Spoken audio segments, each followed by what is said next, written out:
Good evening and welcome to 549's media coverage of Perham Yellowjacket activities. We thank you for tuning in to tonight's event. Tonight's broadcast is brought to you by these fine sponsors: KLN Family Brands, Perham Health, and United Community Bank. Tonight's game is also brought to you by EOT Insurance, Hammers Construction, Horace Mann, Jack Shivers Realty, and Lake Stace Hardware. Also proud sponsors of tonight's broadcast include New Horizons Realty, Ottertail Power Company, Nice Family Sales, Hanson Plumbing and Heating, and McCall Construction. Now let's head to the press box for tonight's broadcast here on the 549 Media Network.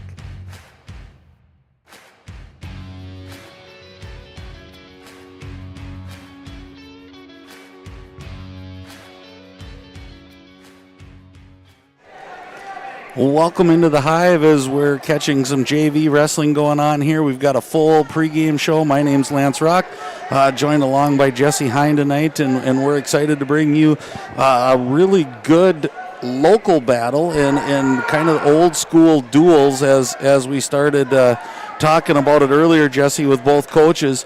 It's nice to have that dual look again, and we're going to see tonight the Perham Yellowjackets crack the rankings at number 12 after a big victory against Dilworth Glen and Felton a few nights ago, then suffered a couple defeats going down south to wrestle some Section 3 AA wrestling teams that were both in the lean and mean category of the Guillotine rankings. They're going to take on the United North Central Warriors, number 4 in Class A. That may change a little bit. They just suffered a defeat to number 9 Canby this last week. So again, both wrestling teams coming off a really good start, ranked in the top 12 in their respective classes, both coming off some tough losses, Jesse, and sometimes that's where you see what your team's made of. Yeah, no doubt. I mean, this time of the year, a lot of teams are still trying to figure out what's the best lineup we can get out there. There's a lot of shuffling.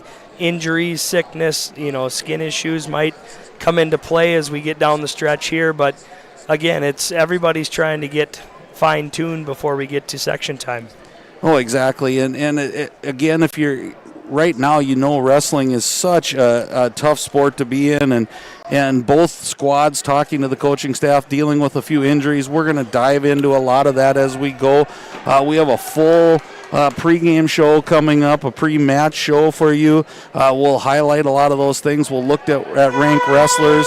We'll talk about a lot of different things that are going on, and it's going to be a fun night of wrestling here at the Hive, and this wouldn't be possible without a lot of our sponsors. And tonight we have UCB Bank, our United Community Bank, KLN Family Brands, Perham Health, EOT Insurance, McCall Construction, Jack Shivers Realty, Hammers Construction, Lake Stace Hardware, New Horizons Realty, Hilltop Lumber, Nias Family Sales, Hanson's Plumbing and Heating, the Perham Area Community Center, Bremer Bank, Steve's Sanitation, Ottertail Power, Horace Mann, and a lot of them bring many, many things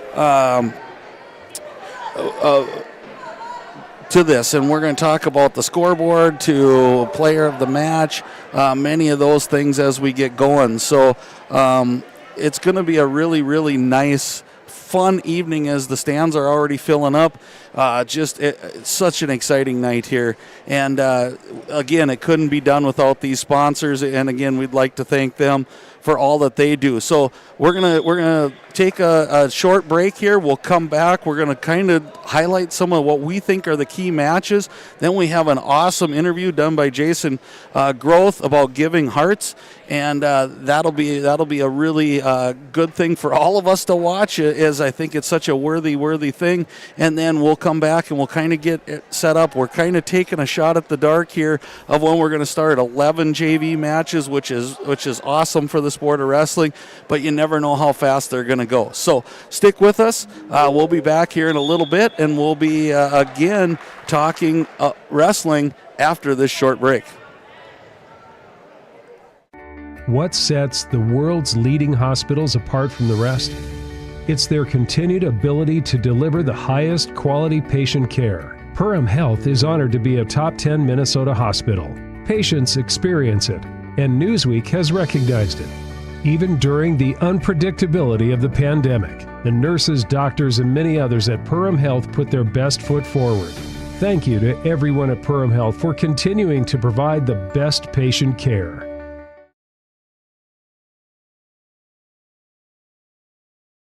We all know you're looking through Zillow trying to find that perfect home.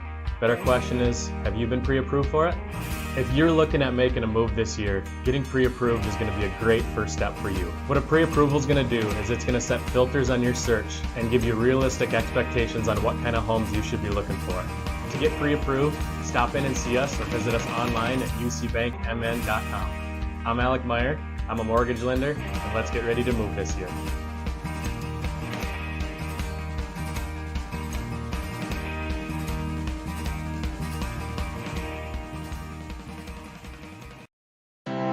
We take pride in what we send out. When you open a bag of licorice, you want that licorice to look good, you want that licorice to taste good. We work for you. We take pride in what we're making and what we are offering. It is so important to me. I do thank KLN from the bottom of my heart that they believe you and your family is important. Hey, it's Tucker again, did you know?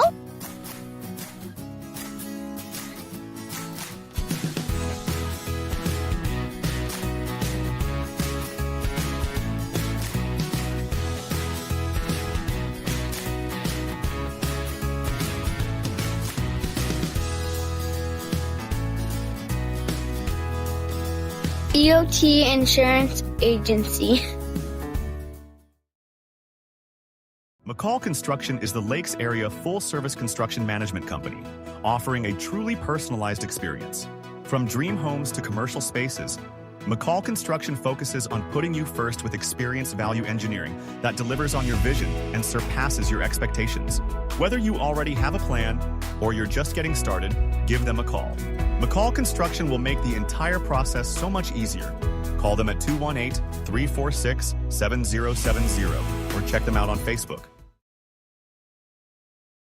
Ace is the place with the helpful hardware, folks. Why would you wander around a warehouse store looking for paint when you could just swing by your neighborhood Ace? In addition to Ace's award-winning service, we have top-rated paint brands. Plus, our color matching technology allows us to match any color. So stop wandering and start painting. Head to your neighborhood Ace today. Hi, this is Mallory Stotterell and Erica Saylor from Lakes Ace Hardware. You can expect expert help for your next project at Lakes Ace Hardware, right here in downtown Perham.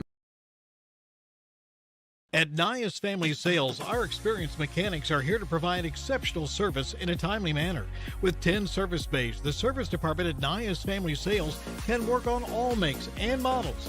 Our experienced mechanics can do everything from oil changes, tire repairs, brake service, engine and transmission repair, and much more.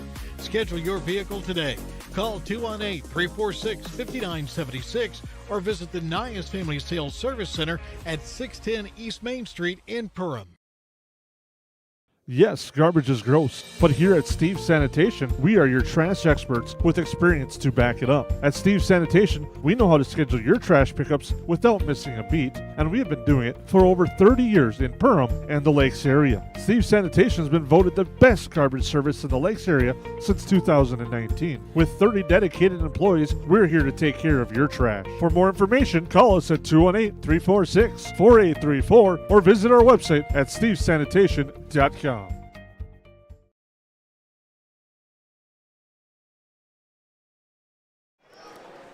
Well, welcome back here into the Hive JV matches. It looks like we might be having parents' night, but we have a lot to talk about tonight, Jesse, as we get going. And again, if you're just joining us, UNC is a combination of Sabika Monaga. They've been the Warriors. They are coming in 4 in the state of Minnesota. At single A class, they're probably the odds-on favorite in Section 8AA. I know we have some neighbors close by and Frazee and a few others that would want to disagree with that. I say that because they've been to the state 3 years in a row. They're definitely looking for their 4th year. in a row. They're a little banged up coming in, but so are the Yellowjackets. So again tonight, I think it's going to be one of those. It might come up to those toss-up matches. If you're Perham, you have your Tegan Detlofs, and you have some of those guys that you are just counting on those victories. And more times than not, you're right. And you're going to see some big hombres when it comes to the end of the match for UNC.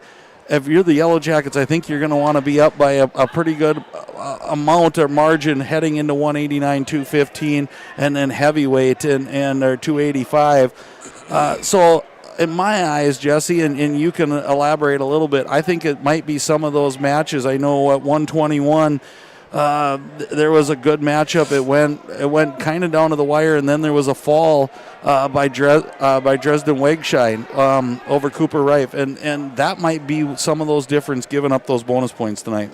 Yeah, I think for both teams, the key is just to try to get on a roll and try to prevent the other team from getting on a roll. I think in these tight duels, both coaches are looking forward to, a tight match in the dual format where you get to turn the lights down a little bit and wrestle one match in front of your crowd and just see what happens.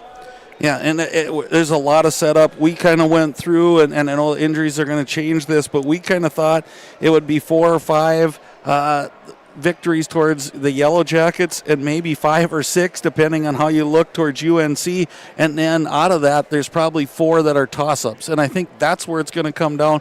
And it might not be the win or loss. It might not be giving up bonus points if you do lose. And for the Yellowjackets, I think that's really what you have to gear yourselves up to, because we talked about this earlier. We had a lot of time to talk before the game, and we talked about those really great teams never let other teams get on a run, and they never gave up big bonus points. Yeah, no doubt. I know a team that's going to make the state tournament has to be sound top to bottom.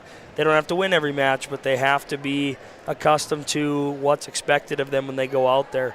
1 or 2 points when you get down the stretch against some of these tougher teams can make a world of difference and put you in a spot that can, possibly send you down to the big dance or possibly send you home. So look for both teams to try to eliminate bonus points and get bonus points when they can and see if it makes a difference tonight. Right, and this is going to set up to be a good night. It looks like Parents' Night coming up, and we've got a lot of things in store for you on the 549 Media Network. The next thing we're going to talk about is an interview done by Jason Groth and others about giving hearts. And so we're going to go to that interview. We'll come back, talk a little bit more, hear some more words from our sponsor, and then we'll kind of roll with it to see where we're at. A lot of good JV action going on here tonight. And if the varsity action goes anything the way these guys have battled back and forth, we're in for a treat. But for right now, sit back and enjoy this interview about giving hearts. Hello and welcome back to 549 Media. I'm Jason Groth, now joined by Etta Scheidacker of the Boys and Girls Club of Perham and Justine Anderson of the Empowering Kids, and an exciting event coming up here for both of you guys with Giving Hearts Day. First, can I have you guys talk a little bit about the backgrounds of each of your programs? Sure. I can start.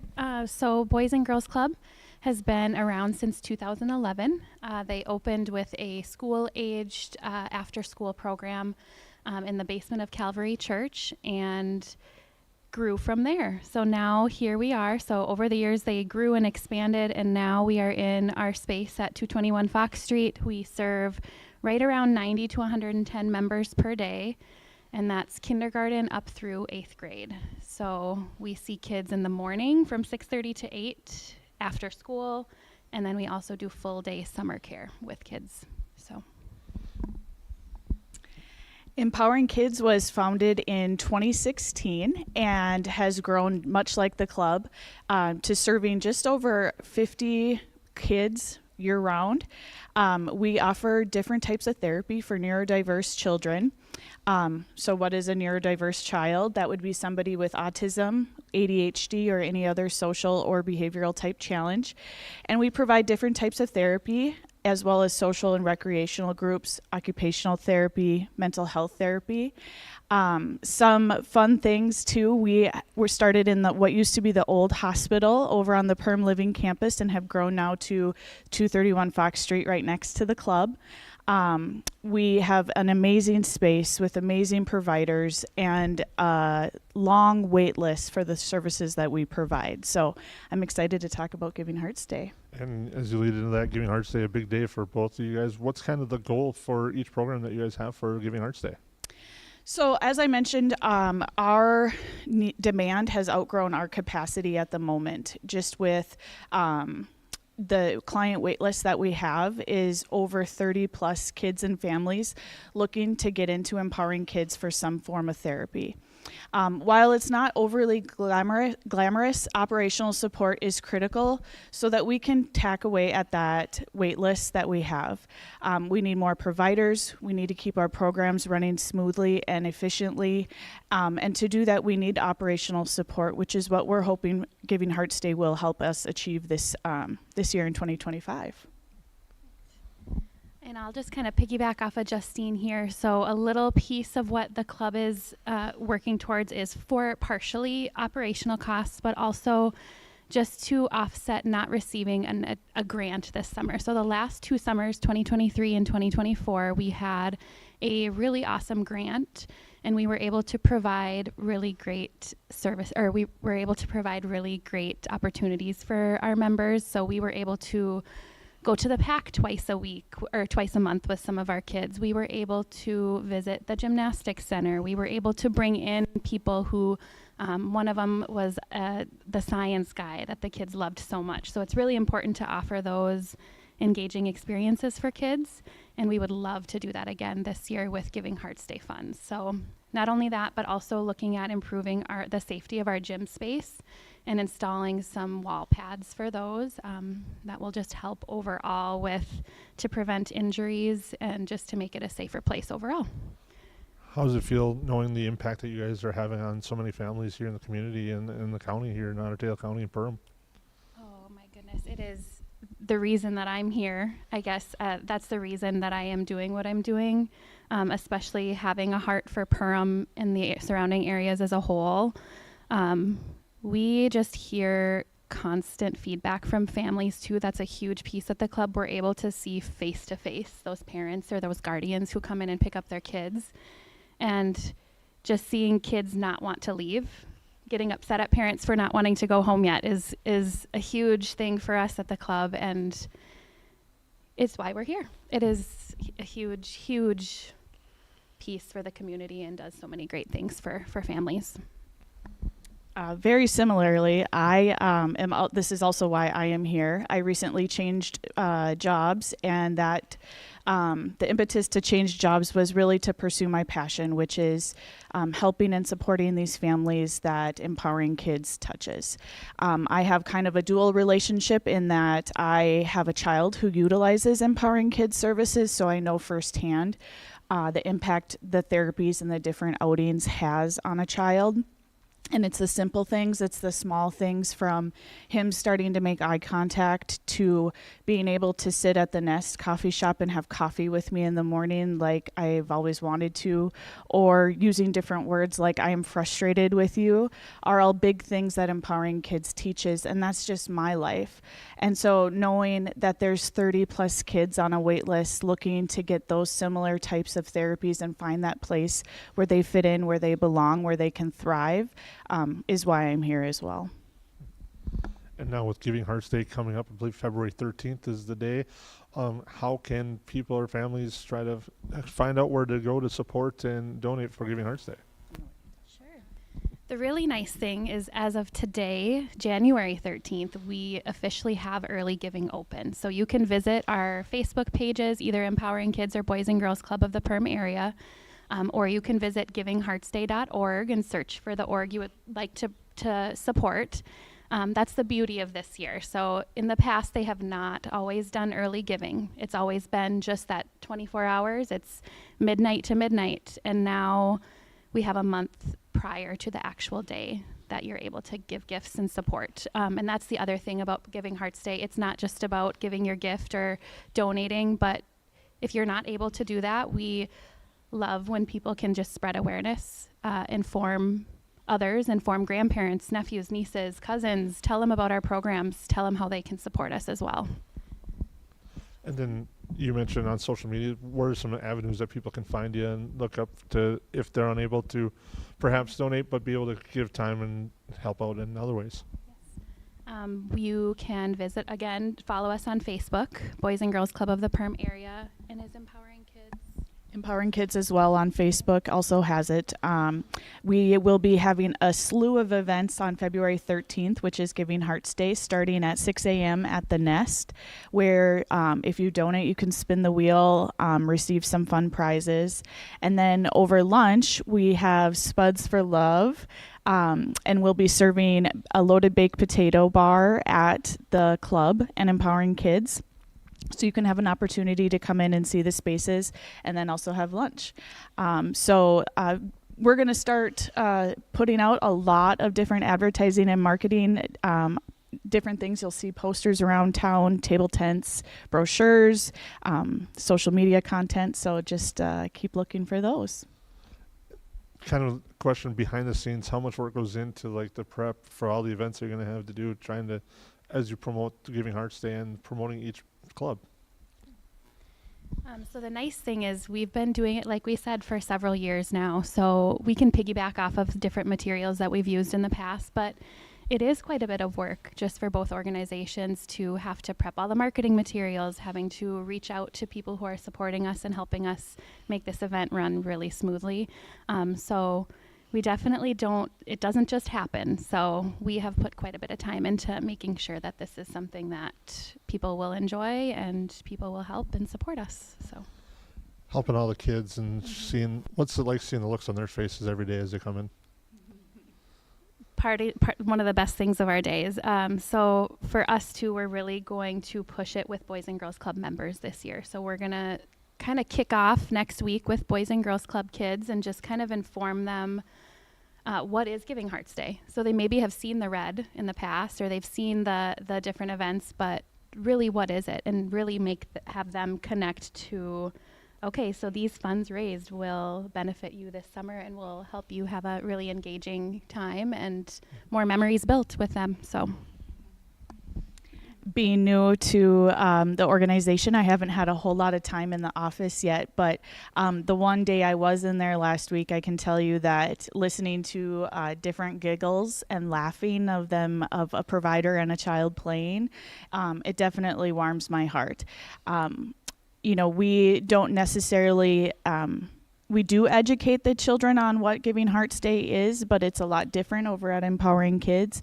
But I definitely plan to fill them in this year, let them know what's happening on Giving Hearts Day when there's different people in the building, and let them know what the money goes towards. So there's been a lot of changes, and I want them excited about Giving Hearts Day as well. And both places, I believe, understand big goals that you guys have set for this year. If you want to expound on that a little bit.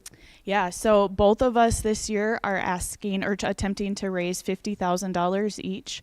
So $100,000 in the next month, which is a lot.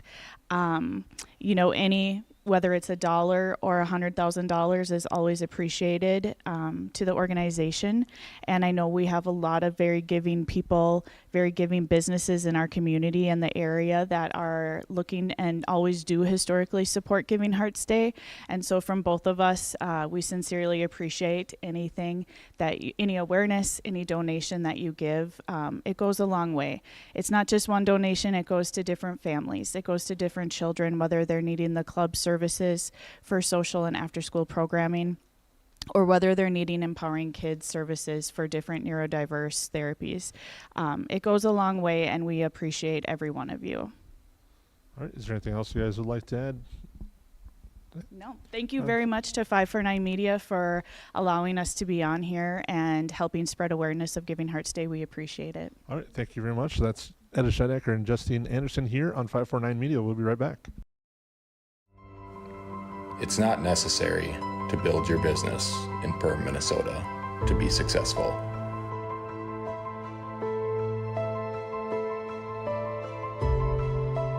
But it sure does help.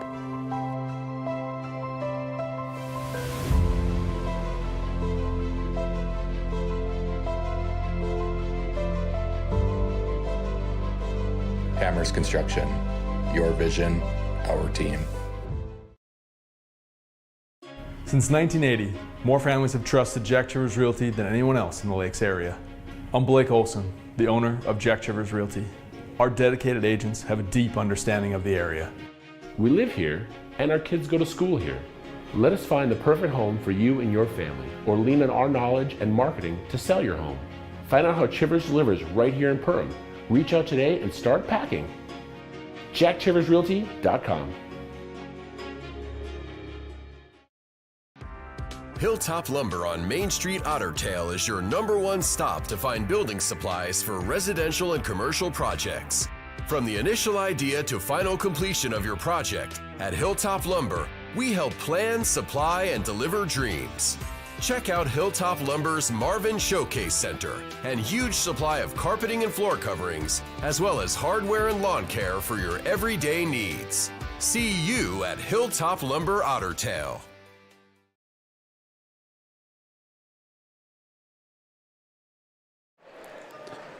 Well, welcome back into the Hive. Lance Rock here with Jesse Hine. Again, thank you to Jason Groth and the ladies for a great interview and a great event coming up, and one that does have a lot of passion and a lot of fuel for fire. And it just, again, is another way we see Perham.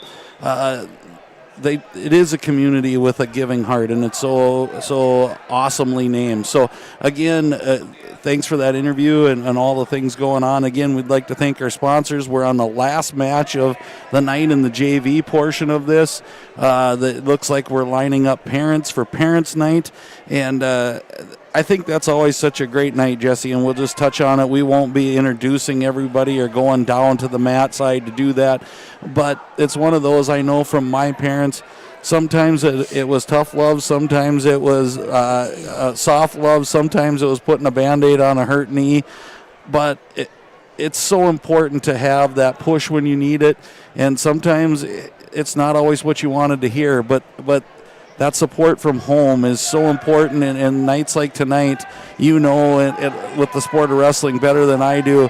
I had it from the other side, but it's preparing those meals to make weight, and it's being there when someone's saying, I don't know if I can do this anymore, and Parents' Night, this is such a great way to honor them. Yeah, no doubt, and the majority of parents over there, wrestling is a unique sport to where a lot of these parents have put on a lot of miles. They've sacrificed a lot to give their kids an opportunity to wrestle in different tournaments, and not every tournament's only 5 minutes away. A lot of times parents are traveling across the state, sometimes beyond, and this is just a small token of gratitude to them, and we just hope the boys can appreciate everything their parents have done for them. Absolutely, and you talk about countless trips. It's tonight, they're here. Tomorrow, a big event, one that has grown to get even bigger now in the last couple of years. We'll touch real quickly. Tomorrow night is conference night, and conference in wrestling is so different than conference in any other sport that I can really think of, maybe other than track, and where it's not what you do so much in the longevity, it's a tournament, and you're going to go into that tournament, and up to this point, you can have your opinion. I still think it's great to have the conference tournaments, and it still does mean something. But we had a lot of years where there were 2-3-man brackets. This year, Staples-Motley, Park Rapids comes back in, and Staples-Motley joins. Staples-Motley is a juggernaut right now. They are running through single A, double A, triple A teams. They were down at the Clash, ended up in the top bracket. You're going to see some good brackets, and you guys talked about earlier about some of the days where sometimes the conference tournament was tougher maybe than the section, and maybe even your half of the state bracket. I think we're going to start seeing some of those things again out of our conference tournament. Yeah, it's fun to see the HOL bounce back. I know, there was high times and low times with that conference, and ebbs and flows in high school sports are pretty common, but just to add 2 quality programs to that list of already, some very quality and historic programs as well. But just, like you talked about, there's already some full 8-man brackets, which is good to see and wasn't always the case, but definitely looking forward to seeing the boys compete. Yeah, and again, I think it's going to be a fun one. I think held at Lake Park tomorrow. Those teams involved, Barnesville, Dilworth, and Felton, which we know where they're at. They're trying to heal up, make a run for a second back-to-back title in 8AA. Frazee has been Frazee for as long as I've watched the sport of wrestling. Park Rapids area back in. Pelican Rapids has a really nice team with a lot of good individuals in there, and they should help ourselves, Staples Motley, and United Clay Becker. So again, hopefully starting at 3:45 tomorrow at Lake Park High School, it should be a really fun night of wrestling. And for the Yellowjackets, you can't look ahead. The task is at hand tonight. If you look past this team from UNC, you might be in trouble. Yeah, I mean, they've proven themselves over the last several years. I mean, their coaching staff has done a great job of building their entire program, all the way from the youth all the way to their varsity program. I mean, their runs to state recently, and just, you never know what's going to happen when a good quality team shows up. And like you mentioned, both teams aren't at full strength tonight, but again, both teams have great tradition, and they're definitely not taking this one lightly. Right, we talked about them being rated number 4 in A. Might drop down just a little bit after losing to Canby as we get going. They had a tougher night and the Yellowjackets might be the same way, Jesse, as they dropped 2 down south and was really good. But as we go into the night, Tegan Detloff up to 3rd in the state, and you got to put your hats off to a kid like that. I think he's looking for anybody who's rated and says, put me on the mat with him. Yeah, and especially up here, our location isn't always the best for going out and seeking, week-to-week competition. We do a great job of, going to different places and seeing different teams, and I think you got to tip your hat to Tegan. He's always willing to bump up and go find the best match, and he makes that team better. He's a great leader. He sets a great example of how Perm Wrestling wants to do it. And if you're looking on UNC's side, again, Jake Oyster's done a great job. They 3 years running to the state tournament. They're going to come in at 127 pounds with number 8 ranked Sith Sam Royko, and he's an 8th grader. We'll talk about records later. Unfortunately, number 6 rated at 160 pounds, Zach Davidson's out for tonight. But they have a couple more. We talked about getting up in those upper weights. 215 pounds, number 4 in the state, Eli Royko. So that Royko name's running through true what they're doing here. He is rated number 4, and he's a 10th grader, and you want to see an impressive-looking dude. You will want to hang around till the 215-pound match. And then at 285 pounds, kind of an interesting event there. They got the number 9 rated kid in the state at Kevin Daly. He's a senior. He's got a really good record. There's a sophomore that also wrestles for them, and they've been kind of shifting records back and forth, and he's also 15-2 on the season. So when you get up, they're loaded at the top. It's just kind of one of those coaches' nightmare. If you could spread them out a little bit, boy, they could really do some damage. Yeah, I mean, a lot of teams are looking for one good heavyweight, and this team's got 2. So it's unique in the sense that there's not a weight for somebody to bump to. And their 215-pounder is a really good wrestler, too. So they're kind of jam-packed in there, but you definitely don't want to leave it up to the last couple weights against the Warriors. No, that is for sure, and that kind of leads us into where we're at. Again, it's different with wrestling. Starting lineups are going to ebb and flow. We know there's some injuries on both sides, some key wrestlers out, but that doesn't take away from what we're going to do tonight here on the 549 Media Network. We're going to step away as they finish up the Parents' Night here, and it's fun to see when you got to go all the way around the mat, Jesse. The program's in good shape, and head coach Dave Vetch is doing a great job along with his staff. So we'll be back in a couple minutes, kind of highlight some more of what we think tonight might be about. We sure appreciate you joining along with us here on the 549 Media Network.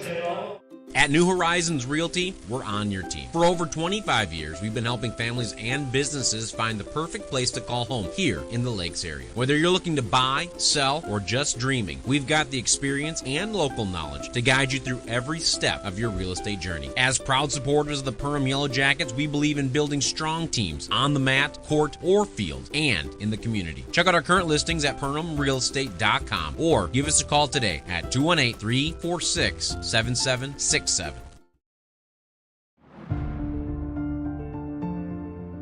At the Perham Area Community Center, we have something for everyone. Let us help you reach your fitness goals, connect with others, or just have a little fun. We offer a state-of-the-art weight room, weight resistance and cardio machines, and inspiring spin studio. If walking is your preference, our walking track is just the thing for you. We have over 20 fitness classes offered weekly. Yoga, Zabit, Strength, and Senior Fit, those are just a few. Our aquatic center is equipped with a 6-lane lap pool, kiddie pool, and water slide. Adults can relax in the sauna and hot tub.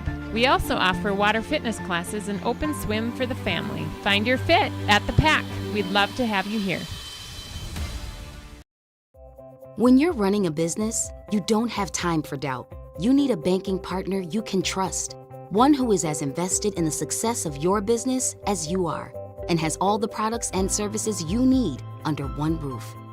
At Bremer Bank, we're here to listen and learn, because you know your business best, and we'll back you up with insightful advice and personalized solutions that help you achieve your goals. Work with Bremer Bank, because understanding is everything. Energy-efficient technologies have the power to connect us all, so we can save more than ever before. Evolve. And make choices that are smart. For you. For them. And for all of us. Because with energy-efficient technologies, we can connect to a better, smarter home.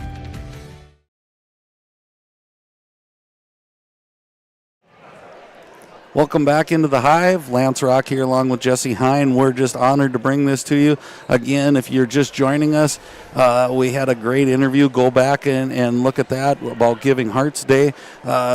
Just a really good event and a really good thing for the town of Perham. We've highlighted what UNC is bringing to the table, and we also what the Yellowjackets are bringing to the table. So we're looking for some really good matchups tonight. And between Jesse and I, we've kind of went back and forth, and again, we talked about this possibly going to some of those toss-up matches, and sometimes that's an interesting for kids who aren't put in that pressure situation. And again, I don't think tonight we talked about 189 is solid for UNC, 215 dynamic, and 285 wherever they go, they're going to be really good. You can't wait for those to be your final matches. Your final matches, I think, are going to have to come almost from 121 on. You got to treat every point like it's a valued point tonight. Yeah, for sure. And I know the Yellowjackets are looking to come out and get a hot start here.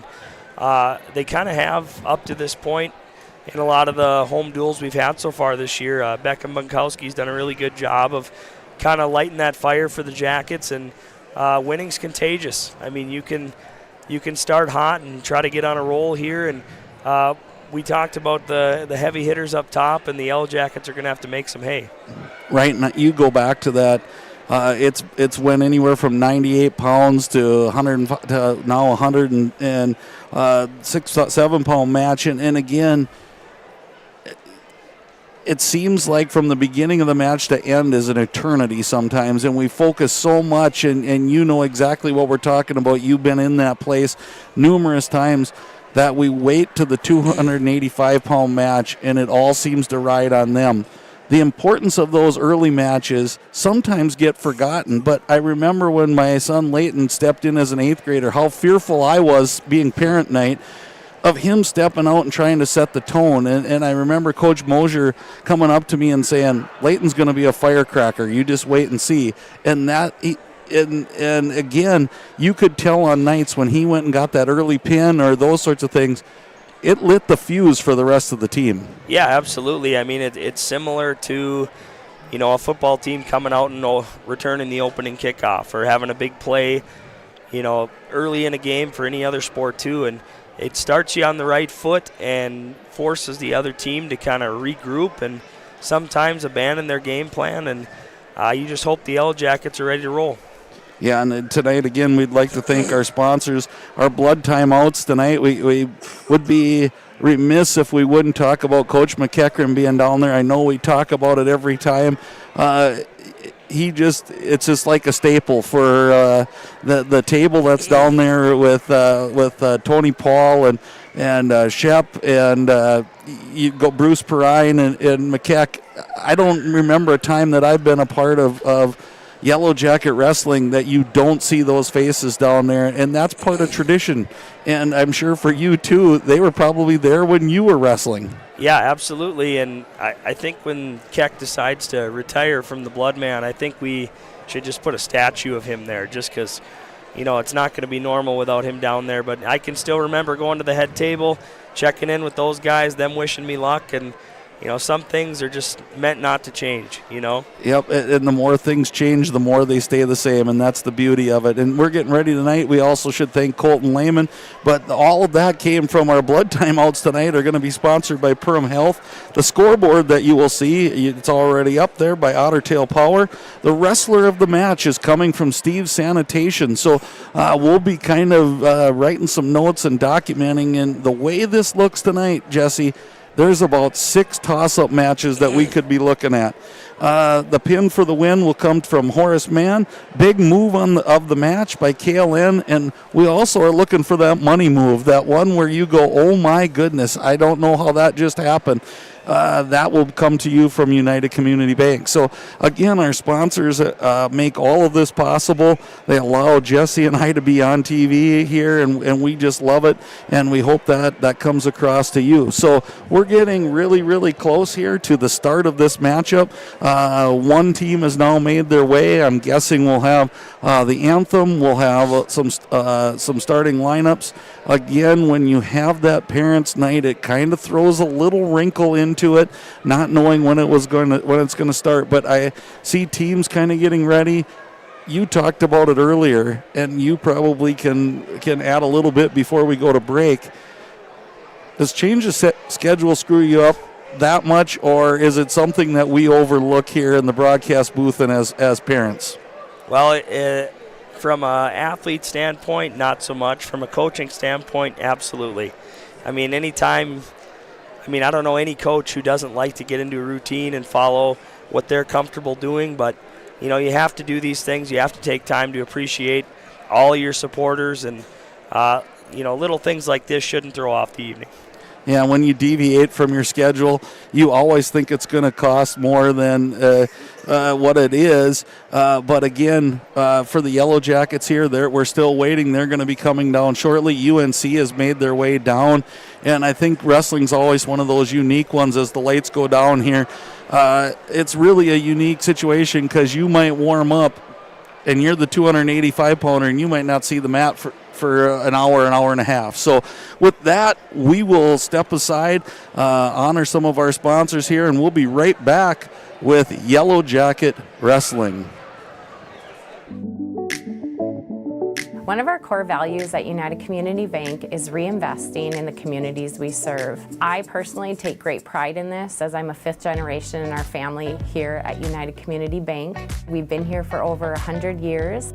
We take a great sense of pride in sort of that reciprocal relationship we have with our community that, we need our community members and they need us, and we love giving back and reinvesting. It's something new every day, some different stuff to do. It's not the same monotonous thing over and over again. Everybody works together, everybody knows everybody, we all get along just well. It's just a great company to work with. It's like a big family here. It's just everybody gets along with everybody and everybody clicks. Everybody just helps everybody out. And it's a pretty awesome job to have.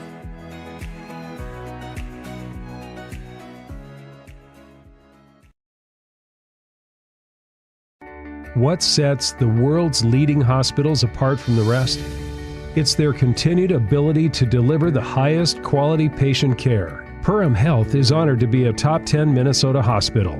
Patients experience it, and Newsweek has recognized it. Even during the unpredictability of the pandemic, the nurses, doctors, and many others at Perham Health put their best foot forward. Thank you to everyone at Perham Health for continuing to provide the best patient care.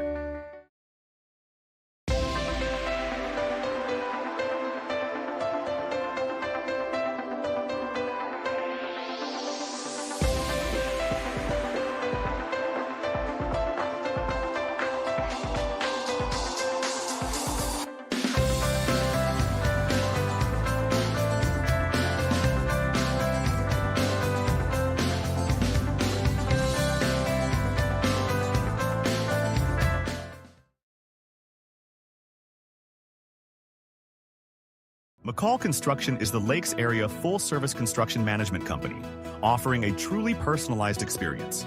From dream homes to commercial spaces, McCall Construction focuses on putting you first with experienced value engineering that delivers on your vision and surpasses your expectations.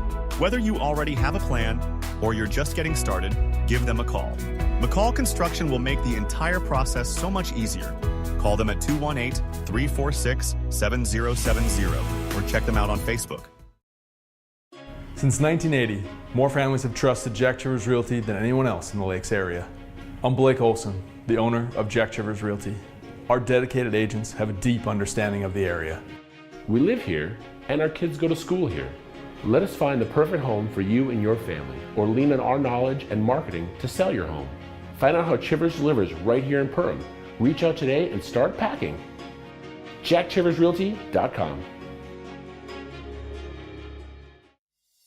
At the Perham Area Community Center, we have fun for the whole family. Adventureland is open for the littles all year long. Come for open swim and enjoy the pool. Bring it back to the past and try roller skating again Fridays and Sundays. We are now offering an after-school program for kids ages 9 to 12. If you are looking for a fun way to celebrate a birthday, we offer a variety of birthday party options, including pool parties, roller skating, bounce house, and Adventureland. Keep your eyes out for our fun special events on our Facebook page or on our website, perhamareacommunitycenter.net. Find your fit at the pack.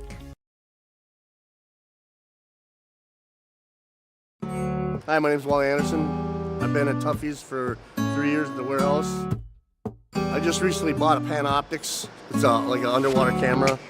Saved my profit sharing checks for it, and I purchased it, and I can't really wait to use it this winter go ice fishing. KLM's got a better health insurance. Their profit sharing checks, it's a huge difference. It's bar none by far the best company to come work for. Odds are there's an ace right in your neighborhood.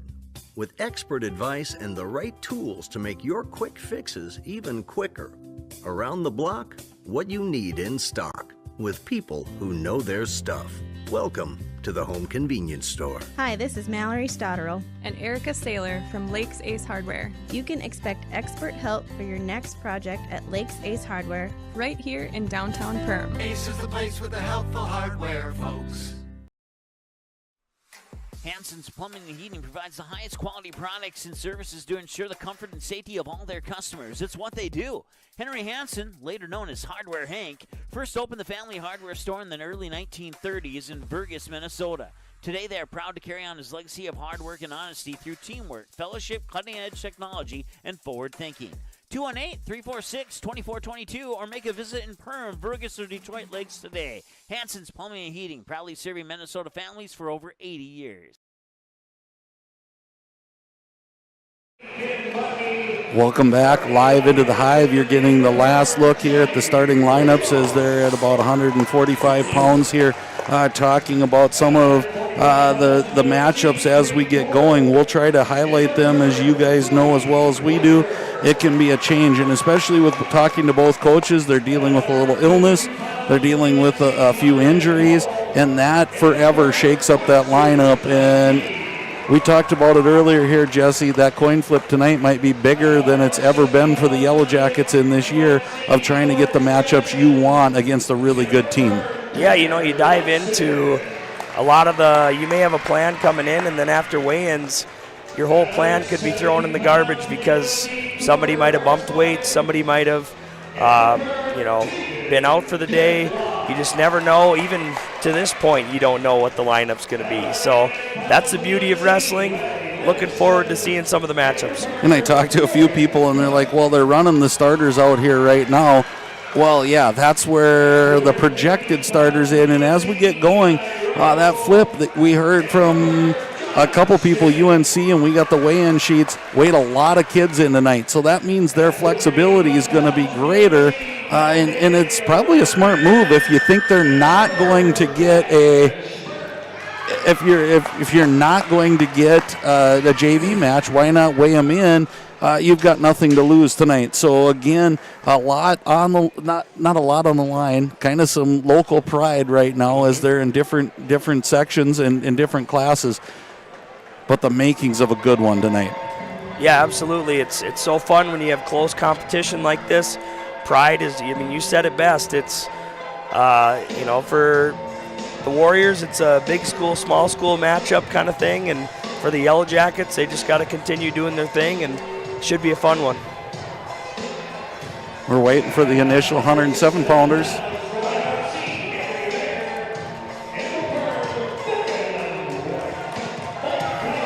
Beckham Bunkowski coming out here at 107 pounds, 12-9 on the season for the Yellowjackets. He's going to be wrestling Henry Mayer. Mayer, again, coming in as a 9th grader, 8-11 on the season. And again, sometimes, Jesse, it's not so much the record. As you know, UNC's going to fight some tough wrestlers.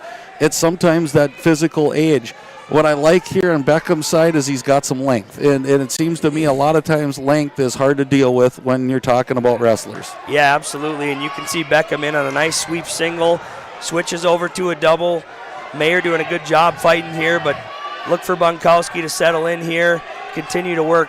Should get the 3 there. And like you said, again, one of the things we've seen out of Beckham from the beginning to this point now is the feet never quit moving. And sometimes when you get in those spots and you get double underhooked, you start to panic and your feet stop, and now you've given leverage to the other guy. In this case, the other guy is Henry Mayer. And again, nice job by Beckham and not being satisfied. Right into working, kind of cross-face cradle, going from one thing to the next here. Yeah, Brian Bakke, the only official tonight. We're blessed to have him here, but he's going to appreciate this type of wrestling. He demands offensive wrestling and action at all times. So Beckham doing a good job. Looks like he's going to cut him loose here. Try to get another takedown before the end of the period. So 3-1 on your Otter Tail Power scoreboard. 1 minute remaining here in the first period. Beckham right in on a nice and elevates and right to the back, and we're getting no count.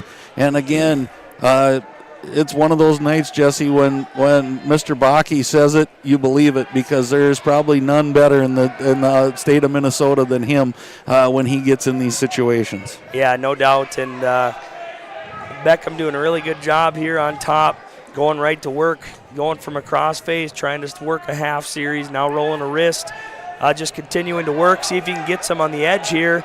He could have Mayer in trouble. He's got both feet in. There's the fall. So there's our firecracker to start it. Great job, Beckham Bunkowski, to come out and get the Yellowjackets rolling. Well, we talked about bonus points being so huge that's one I don't think they were going to give up 6. They might have thought they were going to lose, but again, those extra 3 bonus points are huge. Yeah, absolutely. Now, this is another one we got to continue to let things roll here. Look for Bo Bush to come out and carry that momentum on. Bo Bush coming out here for the Yellowjackets, a 7-10 record, as you can see.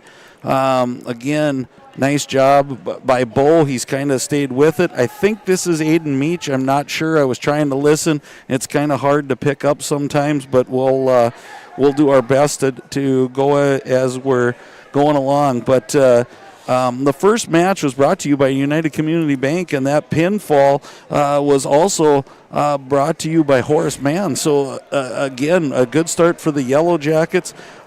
Again, it puts them up 6-0 on the Otter Tail Power scoreboard. So, Yellowjackets looking to build off that fall. If this is Aiden Meach, I have him as a 10th grader. 2-2, and again, I apologize. I didn't pick up the announcer here as we're going, and there's a little throw, but Bush is doing a good job of staying with it here, and Bo's going to come out on top of this and get that 3-point takedown. Yeah, nice job by Bo settling in there, not panicking, almost picking up some near fall in the process, but see if Bo can get to work on top. Bo Bush is a 9th grader, and we highlighted his record a little bit.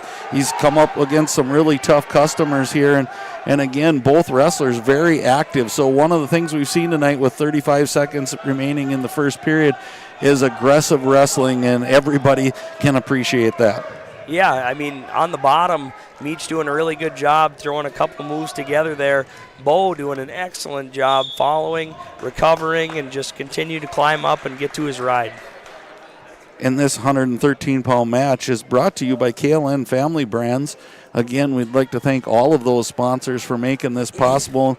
A little tougher to get all the ads in on a wrestling night, but we'll try to do a lot of verbal mention as we can. So, again, Bo with a little tough ride here. Now a stand up and turn into, but Bo drops right now nice into that hip, Jesse, and just drives him back to the mat. Yeah, absolutely. I mean, stopped his first move initially. Meach again coming to his feet. Bo continuing the mat return here. Look for him to try to end the period on top with 5 seconds left.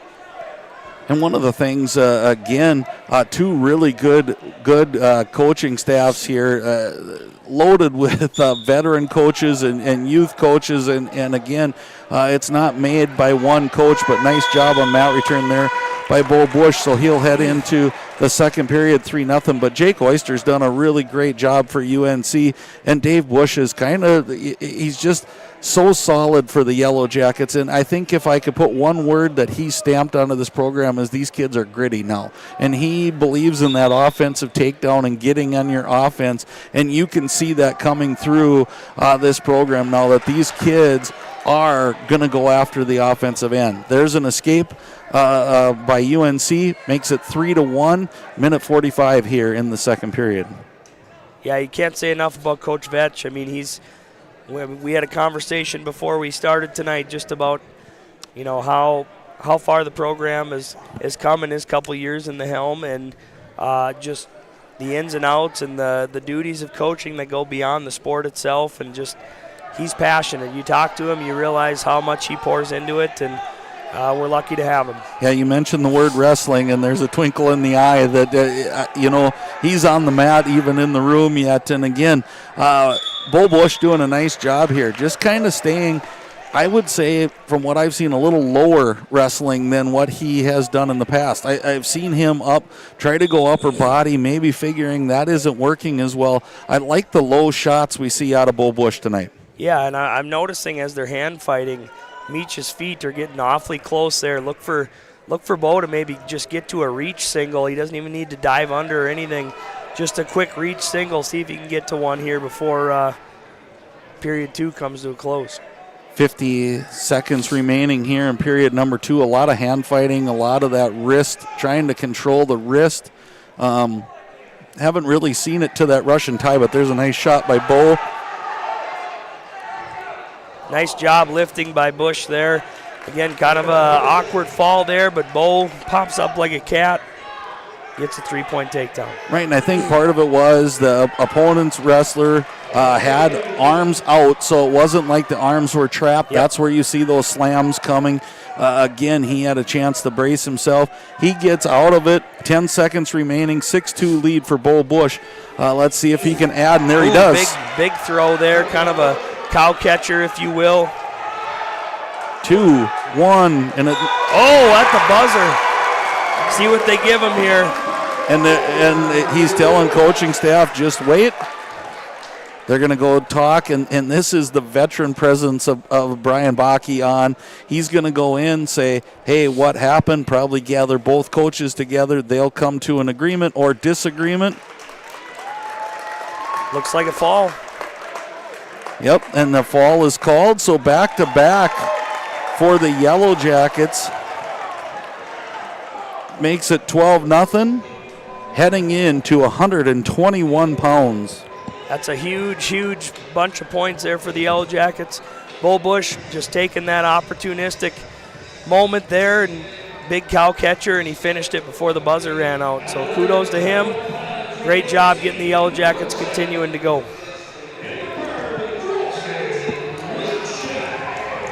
So coming out onto the mat for the Yellowjackets is Dresden Wegscheid. Dresden is 13-12 on the year, has had a really good parts of the season and then some of the struggles, but I see confidence gaining as we get going. He is going to be taking on, Dresden is a junior, 13-12, taking on Cooper Reif and Wegscheid with the early takedown. Again, Reif is a junior, 11-10 on the season. These two met at the Rumble on the Red. Drez going from a shot to a body lock there. Now he's got a inside cradle. He's looking for a fall early here. This would be huge for the Yellowjackets. See if he can hook that leg and kind of settle back. Again, it was fall at the Rumble on the Red. It was not till the third period right at the end and was a fairly good match going into that point, but you can see Dresden found something that he liked, and now he's just putting on some heavy pressure and 1 minute still remaining in this period. Absolutely. I think official Brian Bakke holding 4 near fall points here. We'll see if Drez looks like he's inching closer to the fall here. This is going to be tight. Should be a matter of time here. 40 seconds remaining on the clock. It's a long time to fight off your shoulders, especially when you have all that hip pressure on top of the shoulders. But look at this.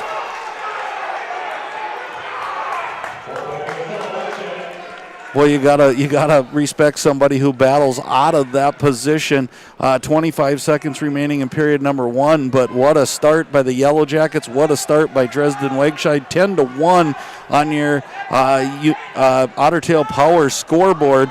And again, is everybody trying to throw their hat into the wrestler of the match by Steve Sanitation? Because right now I'm 3 for 3. Yeah, you only get a few opportunities to show your home crowd what you got, and the boys are ready to roll tonight. And again, great start by Dresden Wegscheid. It is UNC choice. Reif defers. Drez takes up. Drez must have found something that he likes here. Being really aggressive to start. When Drez is confident, he's very dangerous, and he seems pretty confident right now. Man, that top possession, he's caught him twice now in what he's wanting to do, and this is a more confident, aggressive Dresden Wegscheid than I've witnessed in the few home events that we've done, and not a better time than the middle of January to start turning this on. Absolutely, and with these two wrestling not that long ago, oftentimes it's not easy to turn around and wrestle again, but Drez looks like he's working to pick up the pace here, digging in an arm bar. Minute 30 left in the period. We'll see if he can get him flat here and work him over for some more near fall. It's so ironic, Jesse, that you brought that up. My boys would rather wrestle somebody that they knew than somebody they didn't. I don't know if it was the mystique of not knowing what the other guy was going to bring to the table. They would rather go, yep, I know what this guy is going to do. So again, nice shot there by Reif after the escape, but look at Drez just kind of muscling his way into trying to get another takedown here. Yeah, nice arm spin attempt there by Reif. Almost had Drez. Drez, a lanky 121-pounder, and I think that kind of saved him right there. So stalemate here, lots of action. I don't think points are going to be far to come here for these two. Yeah, 45 seconds remaining here on the Ottertail Power scoreboard. And again, we talked about length being a variable in a lot of things with wrestling. Beckham Bunkowski, long, 107-pounder, and I would consider Drez a long 121-pounder as well, and here he's in deep again. You know, this makes me think of when you get a big lead. I know in the past, in my own head, I can hear Coach Mosier saying, hey, below the knee, and Drez right there, nice low shot, safe shot. You can't throw somebody when they're below the knee on a takedown, so that's a veteran move there by Drez. He's back on top where he wants to be to finish the period. You might have heard him because he's sitting right next to you over here. But no, again, another solid quarter by Dresden. What I like is he fended off. He defended that shot, which was a good shot by Rife. Sometimes your best offense isn't when you score, it's when you defend so somebody else doesn't score. And again, you got to hats off to Drez. 13-2. He's already in major decision. I think he's looking for more. Yeah, Rife not throwing in the towel here. He's working on the bottom, trying to get up. Again, Drez putting on a pretty good ride. But Rife back to his feet. And we got to make sure here, big move possibilities we've already seen, and Drez just has to keep wrestling his match here, staying aggressive. Yeah, nice job, Drez, with a little cheap throw by. Drez looking like he's going to be okay. Again, that length is coming into play. Finds his way into a double leg here. See if he can finish for the three-point takedown. That should be 3 right there. That makes it 16-3. So another 2 points here, and we are calling this by technical decision. And again, Drez definitely stalemate called here by Mr. Bakke. Drez definitely had a plan, but sometimes you got to luck into that plan. And I don't know that it went exactly the way he wanted it to go, but in the end, it's high hip wins, and you keep your feet going, and the Yellowjackets have done that in all 3 matches tonight. Absolutely. Drez cuts him loose, trying to get that tech fall in on a nice single leg. Look for him to kind of work through this out the back. He's sitting okay here. He's got to continue to work. We'll see how long Brian Bakke lets him stay in this position. Well, nice job. He kicked that ankle out of there. That ankle pass, I think Rife was trying to get to that. Nice job by Drez here. He grabs the ankle again. Again, both wrestlers, 35 seconds remaining, and, you know, Rife's trying to hang on right now just to hold this to a major decision and try to save as many points as you can. 32 seconds remaining here on the Otter Tail Power scoreboard. Yeah, this is where we talked about those bonus points being so crucial. In one hand, Rife, I'm sure, is hanging on, knowing, you know, barring a big move, he's probably not going to win this match, but trying to save points for his team, and Drez, on the other hand, trying to get that extra point. So we'll see in the last 10 seconds here if we can make something happen. And again, this high-powered match here has been brought to you by Nias Family Sales. We'd like to thank them for bringing this match to you. And again, this is a crazy one here, 2-1, and it looks like what a great he's going to hold on and keep it to a major decision. 16-4, puts 4 more on the scoreboard, makes it 16-0, going into 127 pounds, and we're going to see a little firepower here, but don't sleep on the Yellowjackets. If I think young Mr. Peyton Trout's coming out, and he's starting to turn that corner in his confidence and what he's doing on the mat.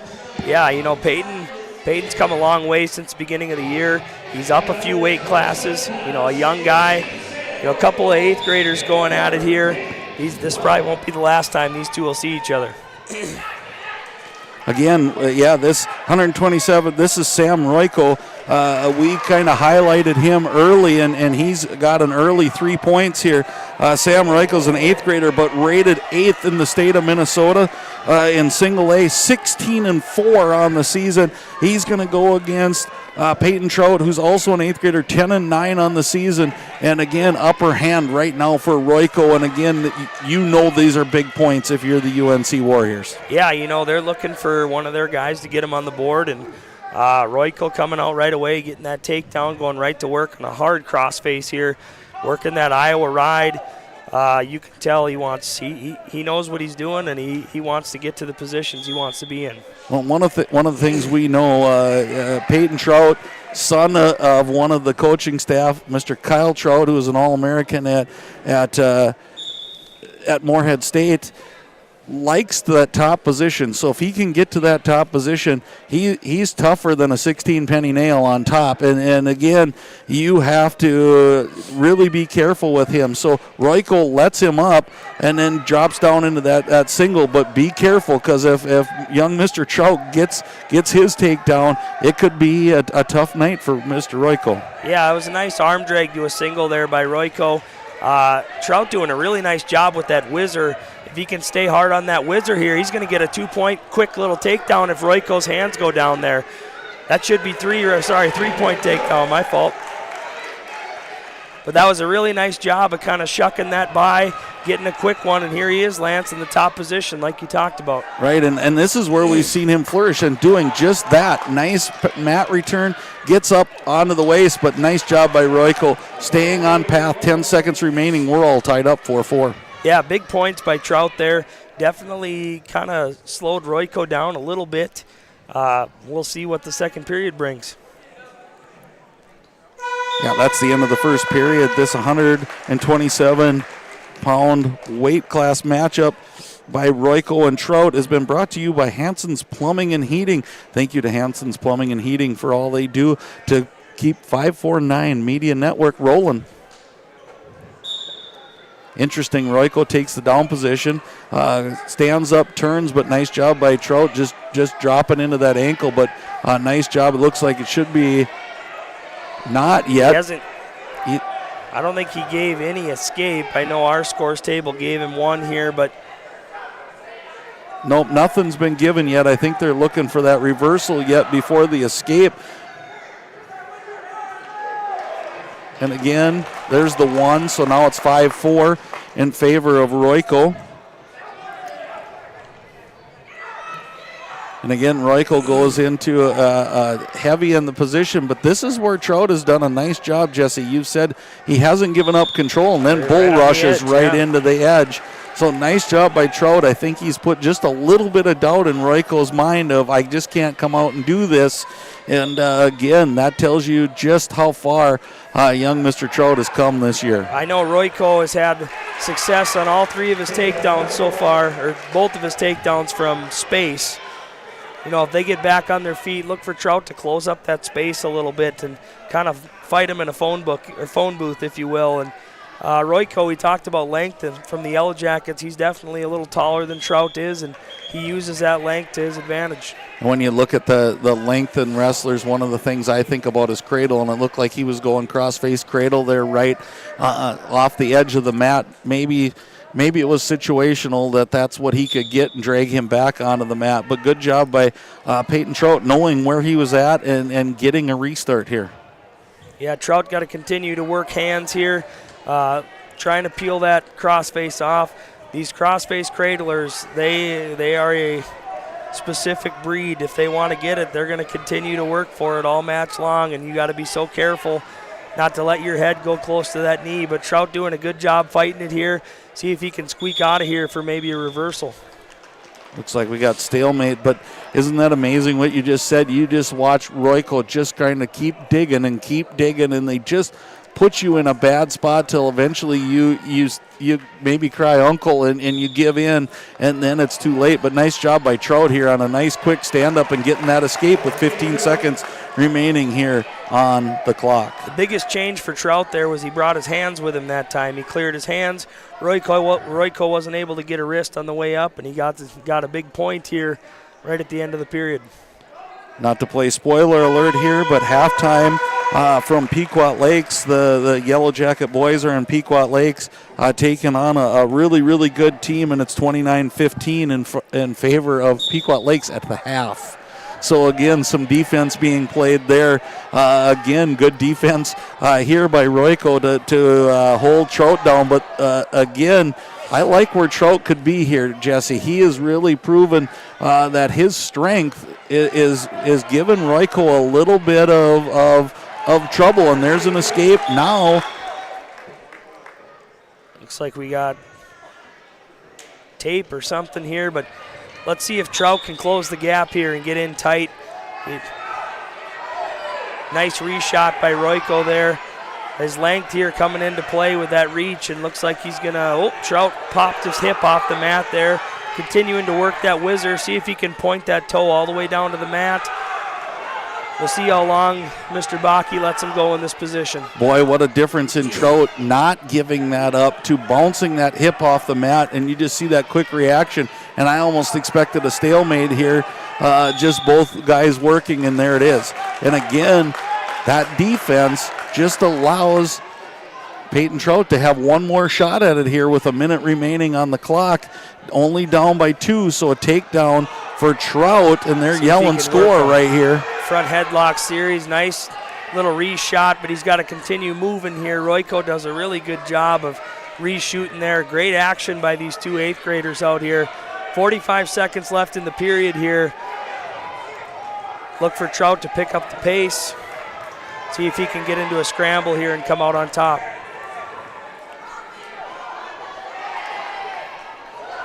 See if he can work some of this. There he's into the leg right on the edge. See if he can run to it. And again, it's one of those, I was wondering how that was going to work. Royko still had 1 point on the mat, which the emphasis now is to keep wrestling at that point.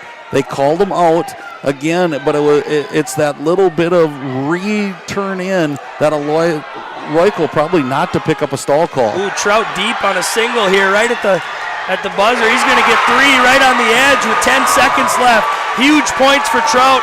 Feet still in the mat. They're going to let this clock run. 5 seconds left.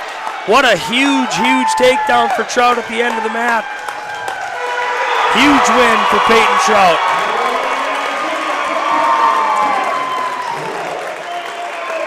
Yeah, and I kind of let the crowd say it all there as Peyton Trout, a nice 9-8 victory over a state-ranked wrestler. And again, it was Trout's ability just to continue to fight all the way through the end, Jesse, and that's kind of what I told you when we were coming into this and you at home. He's really kind of turned the corner of not giving up those points or not giving in so fast and believing in himself, and that's just that veteran of wrestling a lot of matches. Yeah, and Trout probably looked his best in the third period. That makes a world of difference if you can instill a little bit of doubt into somebody and get him into the third period. Anything happens at the buzzer. For the Yellowjackets, Jarrett Gareth coming out on the mat for the Yellowjackets, and for the UNC. Garrett with a huge throw attempt. And I didn't even want to waste here. Jarrett Gareth, Carter Arnth coming out for UNC, and we kind of got locked in there as a big throw attempt.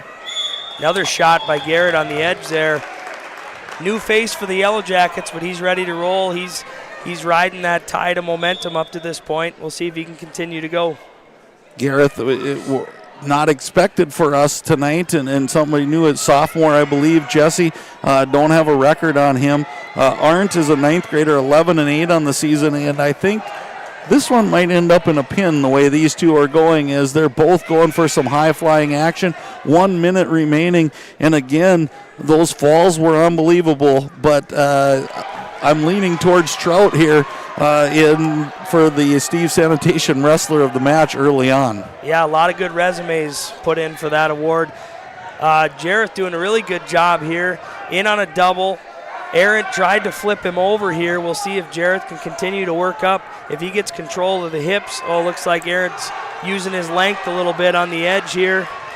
No points after all that. They're still wrestling. Now, my only question with this much action is who's going to run out of gas? Exactly, and it's been high flying. There's still 25 seconds remaining on the clock. Aaron's, like I said, these guys are going at each other, and I kind of agree with you, Jesse. I think it's going to settle in a little bit, or somebody's going to get pinned on a high risk, high reward maneuver. Yeah, both guys walking back to the center, hands on their hips already in the first period. A lot of energy put forth, but hey, that's what the fans came to watch.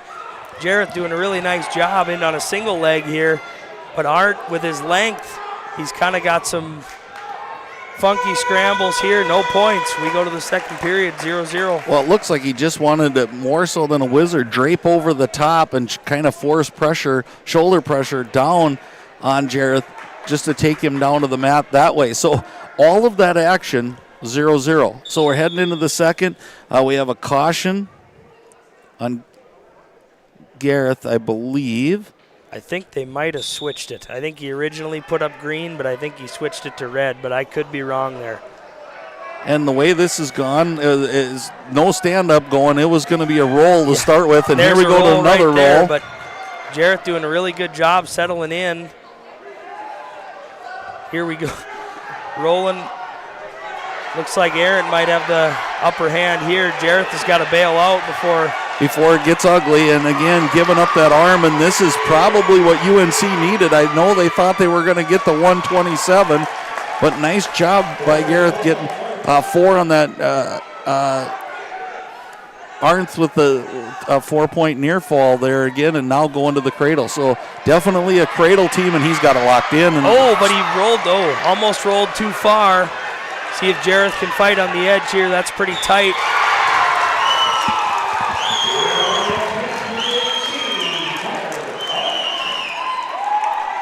You know, what a great match from a fan standpoint. A lot of action. You got to give credit to the UNC wrestler for getting the pin, but you got to give kudos to Jareth for coming out and giving it everything he had to. You can't fault a young man for coming out and giving everything he has.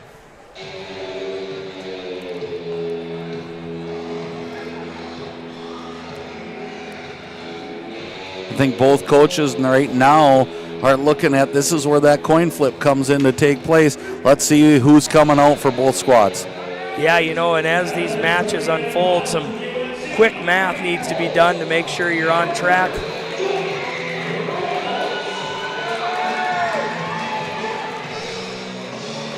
Johnny Ramos coming out for the Yellowjackets. It says 145. We're at the 139-pound weight class. Johnny kind of bumping down here as we get going. You saw the record there for Johnny Ramos, 11-9 on the season, was ranked in the state, kind of came up against some tough hombres, and I believe this is Creed Cole coming out. So both guys going down for the team. This is an 8th grader, 15-4 is Cole, and that Cole name has been synonymous with some really, really good wrestlers, and you're going to see one of his brothers, I believe, coming up shortly, if not next. Yeah, definitely a traditional name from that part of the state over there, and as I say state, and they're 30 minutes away, but that's okay. Cole doing a really good job controlling ties on the edge here. Johnny would like to be a little more open, I think. Quick stall call on Johnny Ramos on the edge there.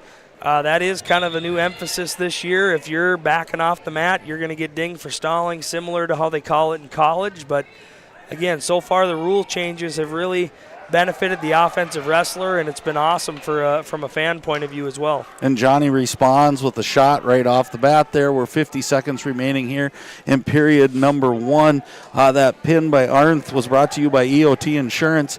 And again, we'd like to thank them too, along with the rest of our sponsors tonight. And again, Johnny's got to be careful. That's a back off the mat, and when you've been warned once, it's easier to call that second stall call, and these are precious points when you're wrestling really good wrestlers. Yeah, and Cole finding where he wants to be with that Russian tie. Johnny's got to find an answer. You see him staying a little more open. Johnny, usually his feet are going a little bit more than this, but look for him to get it going here with 20 seconds left in the period. Well, and again, it looks to me, again, one of those where both wrestlers are kind of trying to just get a feel for what the other wrestlers. So Russian tie there by Cole, and then a shot to that low single. And I like his combinations right now. And again, he's kind of driving the bus on Johnny, but we've known this about Johnny. Be careful, because in a split second, it can change in a hurry. But that's the end of period 1. 0-0 is your score. Johnny goes to the down position. These might be the first 2 0-0 first periods we've had all year, and they come back-to-back matches. Yeah, craziness. And again, after the pin by UNC, you just got to go back to how big a match that was for Peyton Trout coming up against the number 8 in the state, and what that's going to do for his confidence, especially going into tomorrow into a pretty tough Heart of the Lakes Conference tournament. Well, yeah, and just the common opponents being this close. You never know what other section opponent or conference opponent have wrestled that UNC wrestler and how that affects you in the long run, but you go out and you get it done and you get rewarded for it. Absolutely, and both of these guys, not as high-powered of offense as I'm used to. You mentioned that with Johnny Ramos. We'll see where this leads, but I know sometimes when you get up against tough competition, you hold back just a little bit, and there's that second stall. We talked about it earlier.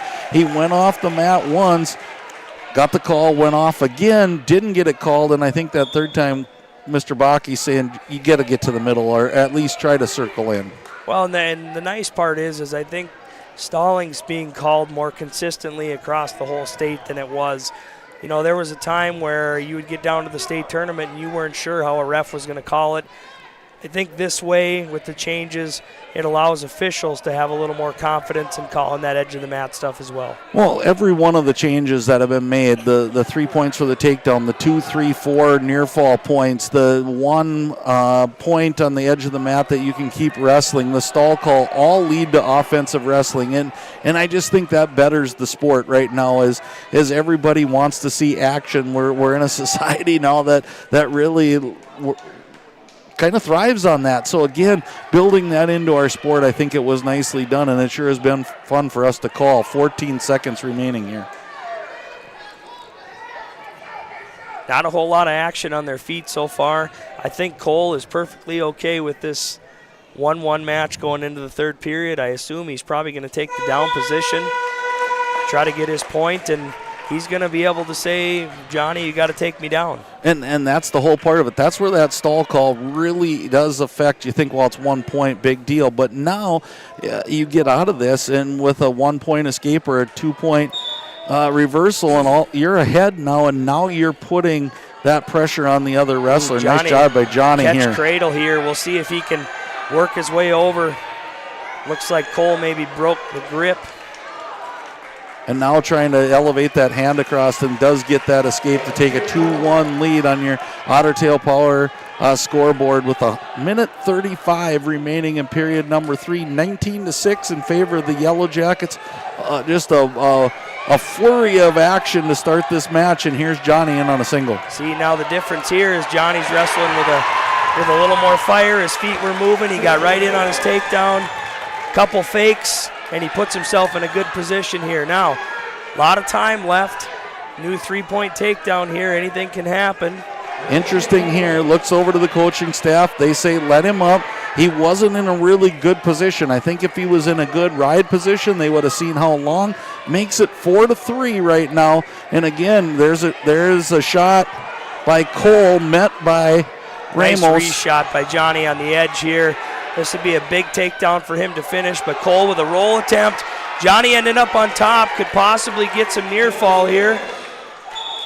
Really good wrestling on the edge there by Johnny Ramos. Right, and one thing we like about Johnny, we like about him on the football field, he never deviates from what he thinks he can do. And you saw him not panic there. He stayed in rhythm of what he was doing and just rolled with it in a nice job. Up 7-3 here with 42 seconds remaining. Look for Johnny to stay aggressive here. Cole has some really good length. I'm sure he's got some throw-type moves in his arsenal, but I'd love to see Johnny finish this period on top. And again, a nice hard ride here by Johnny. Kind of a little crossbody holding on. 20 seconds remain, and it's going to have to be fast and furious. There it is, but now a takedown because of that stall call. And again, Johnny doesn't want to give up another stall and a takedown, then you're going to lose. Oh, no points yet. Johnny kind of tripped, but that probably will be stall again. 1 point for Royko, for Cole, my fault. 7-5. And that makes it interesting. 5 seconds, though it's going to have to be quick. A takedown would win it, but a little bit too little, too late. Got to give credit to Johnny Ramos for making that adjustment in the third period and getting a good win for his team. Right, and they were looking for another stall call on Ramos. They said he was circling the mat. Again, 7-5 for Ramos. Makes it 22-6 on the Otter Tail power scoreboard heading into 145. Some tough young kids over there for UNC. They got a bright future ahead of them over there.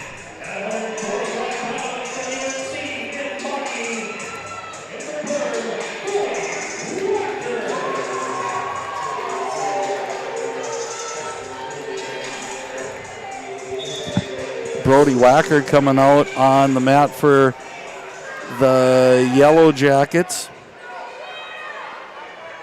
See the record of 7-13 by Brody Wacker. Kind of started at 152 pounds. Again, that great match by Johnny Ramos and I believe it was Creed Cole, brought to you by McCall Construction. And I didn't catch who they said on this one. This is Flynn Bakke. Flynn Bakke coming out on the mat here for UNC, and he's trying to roll to himself. Mixer here, but Brody doing a good job, staying in good position, fended it off, got a takedown, but we're not done high flying here. 2 roll attempts by Bakke there.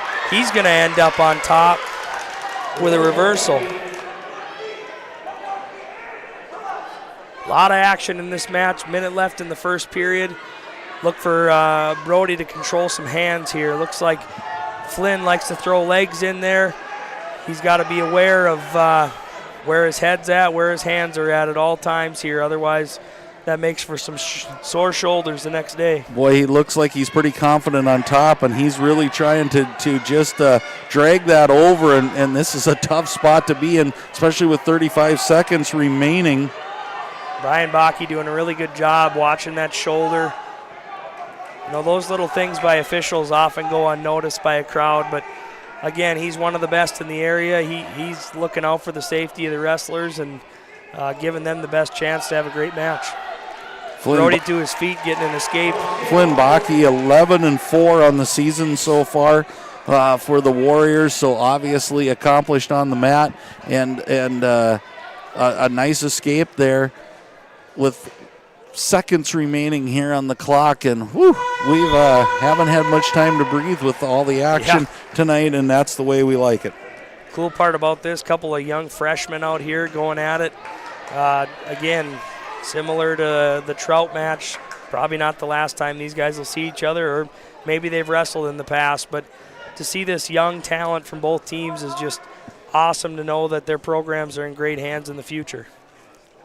Well, this has been a fun to watch this rivalry. I'll kind of quote rivalry, but rivalry, good competition is probably a better way to put it, from the years of UNC hosting the elementary team tournaments. And again, always inviting us over there back from when my son Braylon was young. We had spent a lot of time, so they've grown up knowing each other here, and here's some more roly-poly really stuff nice going. Fireman's carry by Brody Wacker there.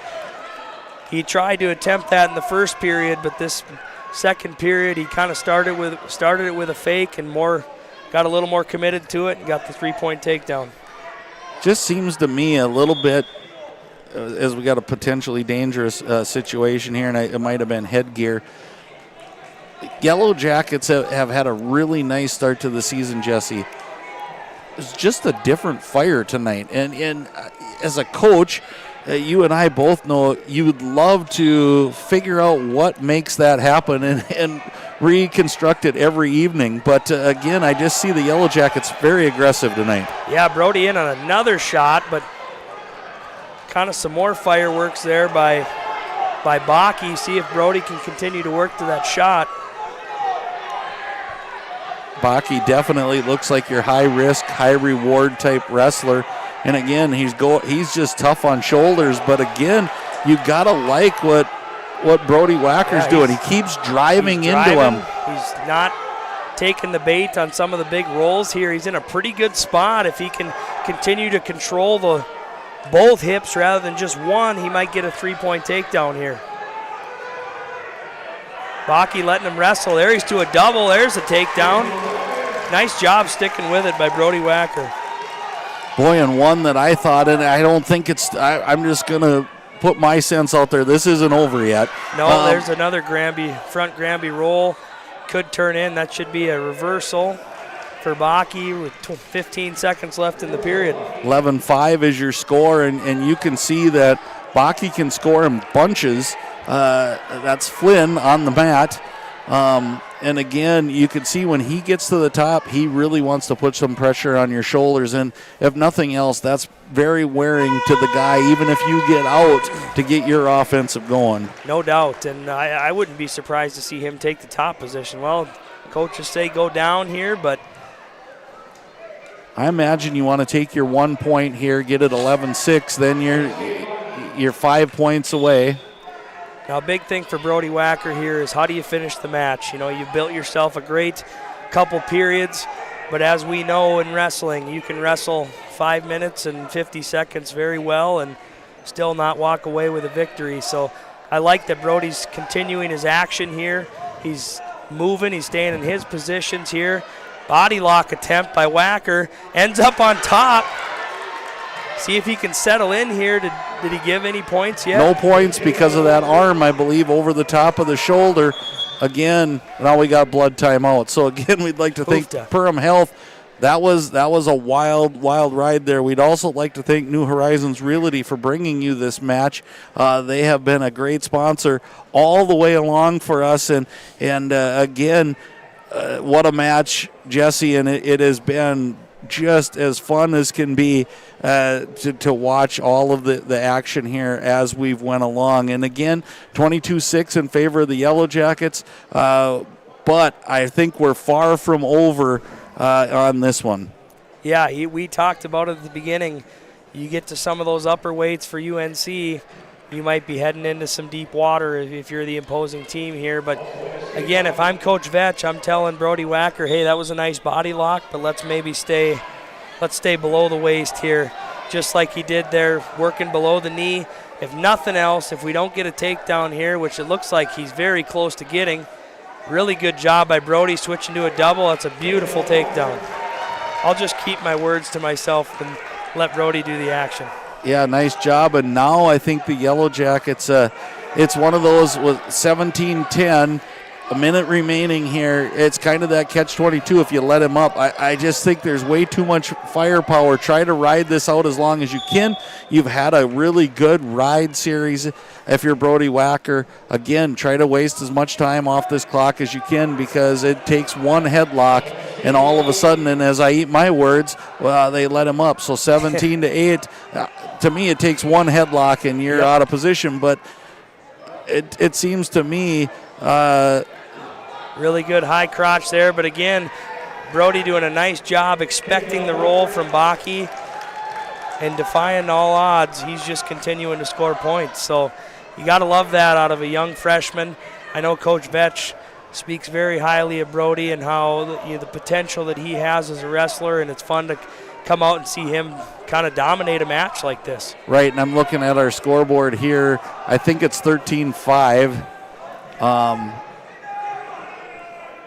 Interesting. I'm trying to 20-8. 20-8. There you go. 20-8. So what a scoring fest for Brody Wacker, and really again this youth of the Yellowjackets shining through tonight. Yeah, and that's right what Coach Vetch ordered. I mean, Brody coming out, wrestling 3 periods strong, finishing the match just as hard as he started it. You got to love what you see.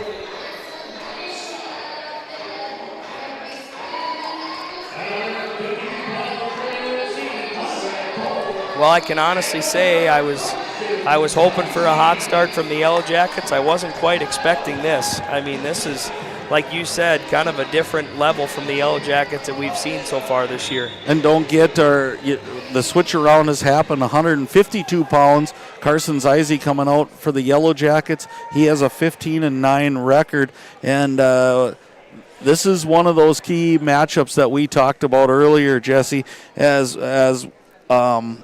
Carson Zeise's really had a nice couple weeks here, but he's facing a really tough kid in Conrad Cole, who's 18-6 on the season, and just one of the staples for UNC as a nice shot here again. But you see that reshot and that takedown by Cole is he's a different customer on the mat. Yeah, it was a good shot by Zize.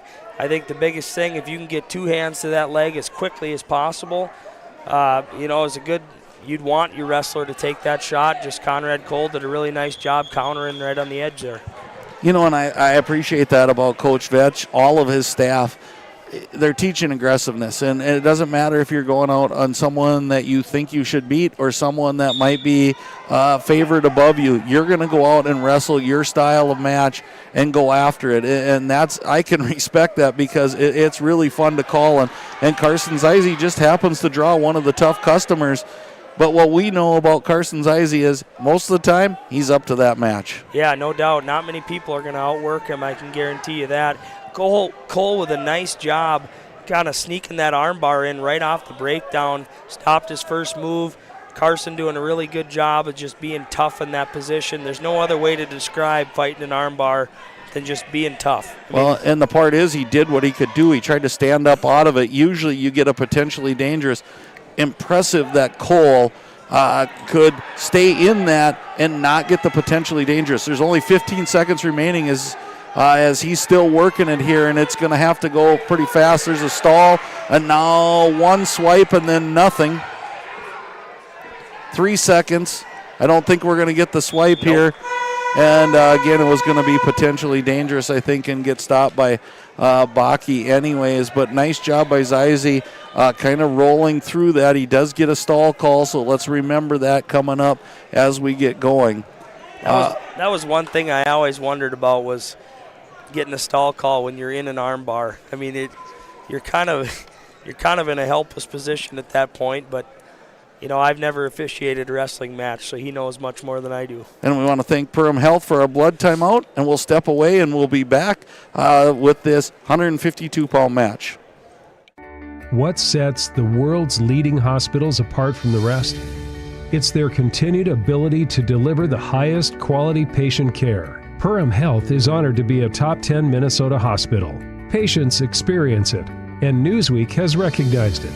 Even during the unpredictability of the pandemic, the nurses, doctors, and many others at Perham Health put their best foot forward. Thank you to everyone at Perham Health for continuing to provide the best patient care. We step right back in here in the Hive. Cole takes the top position to start the second period. About 12 seconds we're off. Again, we'd like to thank Perham Health for sponsoring that blood timeout. Again, to all of our sponsors for making this possible. It's been a fun evening, and again, like every wrestling match, Jesse, I think you have your knows, you have your I don't know, and you have what just happened. And I think if you're UNC, you're probably going what just happened on a couple of those earlier matches as you came out and you had a fall by Beckham Bunkowski, you had a fall by Bo Bush, you had, again, Dresden Wegscheid with a really dominant match at 121, and then I'm still putting this one at the top as the match of the night. Peyton Trout coming out, beating number 8 in the state in 1A, Sam Royko, on 9-8 on a last-second takedown, and it is crazy. And again, we've got a blood timeout again, but that to me was the spark. Even though it only counted for 3 points on the scoreboard, you just saw a different Yellowjacket team after that. Well, just the sigh, not sigh of relief, but just that energy that how long can we hold on to this run to, hey, we're extending it. And all of a sudden we extended a few more matches, and now you're into the middle of the match, nearing toward the end, and you're setting yourself up for to be in a good spot as you head into probably UNC's toughest area of their lineup. Right after that, Carter Arnth got a fall for UNC. Brody Wacker with a really nice major decision. And again, Johnny Ramos doing a nice job right at the end. So it's been a really good night for the Yellowjackets. 26-6 sounds like, man, we should be in really good shape. I still am a little nervous if I'm the Yellowjackets, but this would be huge if we could get a reversal out of this by Carson Zize. Now, to me, this should be a stall call here if you're holding on to the legs, still with the top position maintained. Carson doing a really good job at moving, always moving, one move to the next, not allowing Cole to get settled in here, but Carson's got to keep that up. Stalemate there stops the clock, so we restart it. 45 seconds remain, period number 2, still 3-0. So again, with the way scoring has happened here, you can score in bunches and it can change or go away from you in an awful hurry. So if you're Carson Zeise, you got to keep working. We got to remember Carson also has an early stall here. So again, when you start to see that face in the mat and you're not making that movement like you talked, nice job getting to your base by Zeise. Yeah, here he is to his feet right away. Cole doing a good job. Now, yes, Cole's working on top, but if I'm Brian Bakke, I'm saying, hey, you got to start working to the side here a little bit because he wants to just suffocate you from the top position. And Carson will see if he can fire off the bottom here and put a couple moves together to get out. There he comes to his feet. Spladle attempt, but good job firing his hips. But again, Zeise in a pretty good spot here if he can flip his hips. 5 seconds though, Jesse. Beat by the clock. And again, if you're in college, riding time would have been a factor here and another point for Cole, but right now it doesn't really mean a whole lot. And now Zeise goes down. So there's an interesting, I was wondering, are we going to ride out for a whole nother period, which to me is state tournament wrestling. If you can ride out your opponent, you're going to win a lot of matches. But Zeise takes down, Cole releases him up, so 3-1 Cole, minute 50, period number 3, 26-6 in favor of your hometown Yellowjackets, and Zeise in on the shot. Yeah, Zeise doing a good job staying aggressive. I'd love for Zeise to take his opportunity here and see if he can really not necessarily go get one, but see if he could get a re-attack off of one of Cole's attacks, just like that. Beautiful job by Carson Zeise, expecting that shot from Cole, putting himself in a good spot here with a minute and a half left in the match. Now he goes to work on top, working a kind of a bow and arrow here. This is deep. He's got his hips turned. He might be looking near fall if he can turn that chin. If he can get his chin turned here, he's got his hip flipped over. They're getting back points. This is a huge, huge series for Carson Zeise here. The beauty of this is he doesn't have to go anywhere. He can stay in that high leg ride and continue to hammer on Mr. Cole here from the top position. But there Cole fights his way out. And just to clarify that, Jesse, he doesn't have to, right? Because he's in a pinning position. Here he goes again. Now he's going for more, getting another 4.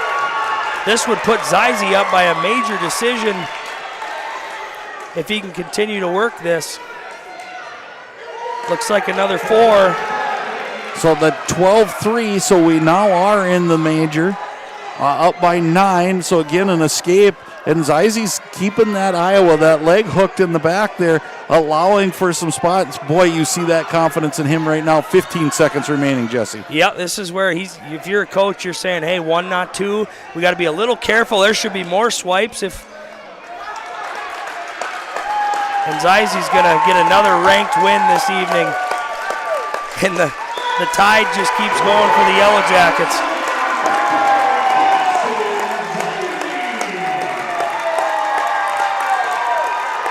That puts your Otter Tail Power scoreboard to 30-6, and I'll be honest, I didn't see this coming, Jesse, but I sure like it. You can't beat it. I mean, the biggest difference in that end of the match for Carson Zeise is he took his aggressiveness. He was patient for a minute. He knew Cole was under some pressure to go get a takedown. He ended up countering, and the rest was history. Okay, so again, with some changes, we talked about some injury. This is Tanner Larson coming out, 8th grader for the Yellowjackets, and I believe this is Fortis Johnson coming out. And again, that last big match brought to you by Lace Aches Hardware, and here's an early takedown by UNC.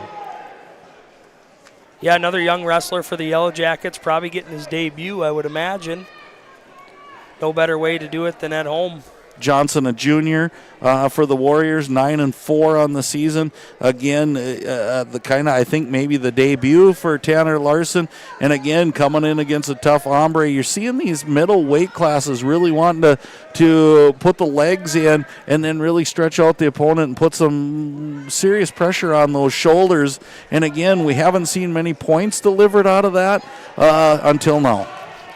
Yeah, tough spot for a young wrestler. Larson. Johnson doing a really good job of working his hips over. Just, again, length. We've talked about length all night, but it seems like the lengthy wrestler in this duel has kind of been the fortunate one up to this point. Well, and we can talk a little bit also that Zach Davidson's out for UNC Warriors. He's rated in the state of Minnesota. Sounds like he'll be back, but just out right now. So they have to adjust a little bit as well with his being out. So again, it's that time of year. Injuries take place. It's a tough sport, and again, it's a grueling sport. And the length of the season, you're gonna run into times like this. You just hope you're healthy come section time. Yeah, and wrestling is as cliche as it is a game of matchups. I mean, you could have a really solid team and you could get blown out by a really good team, just because of the matchups and vice versa.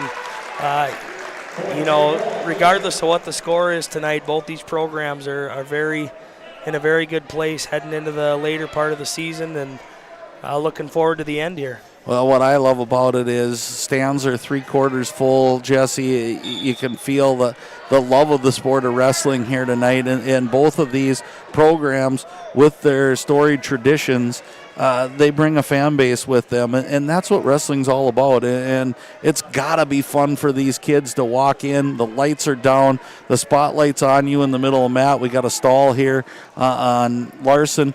But this is kind of what you live for, I believe, if you're going to be in this sport, is these are the nights that you remember.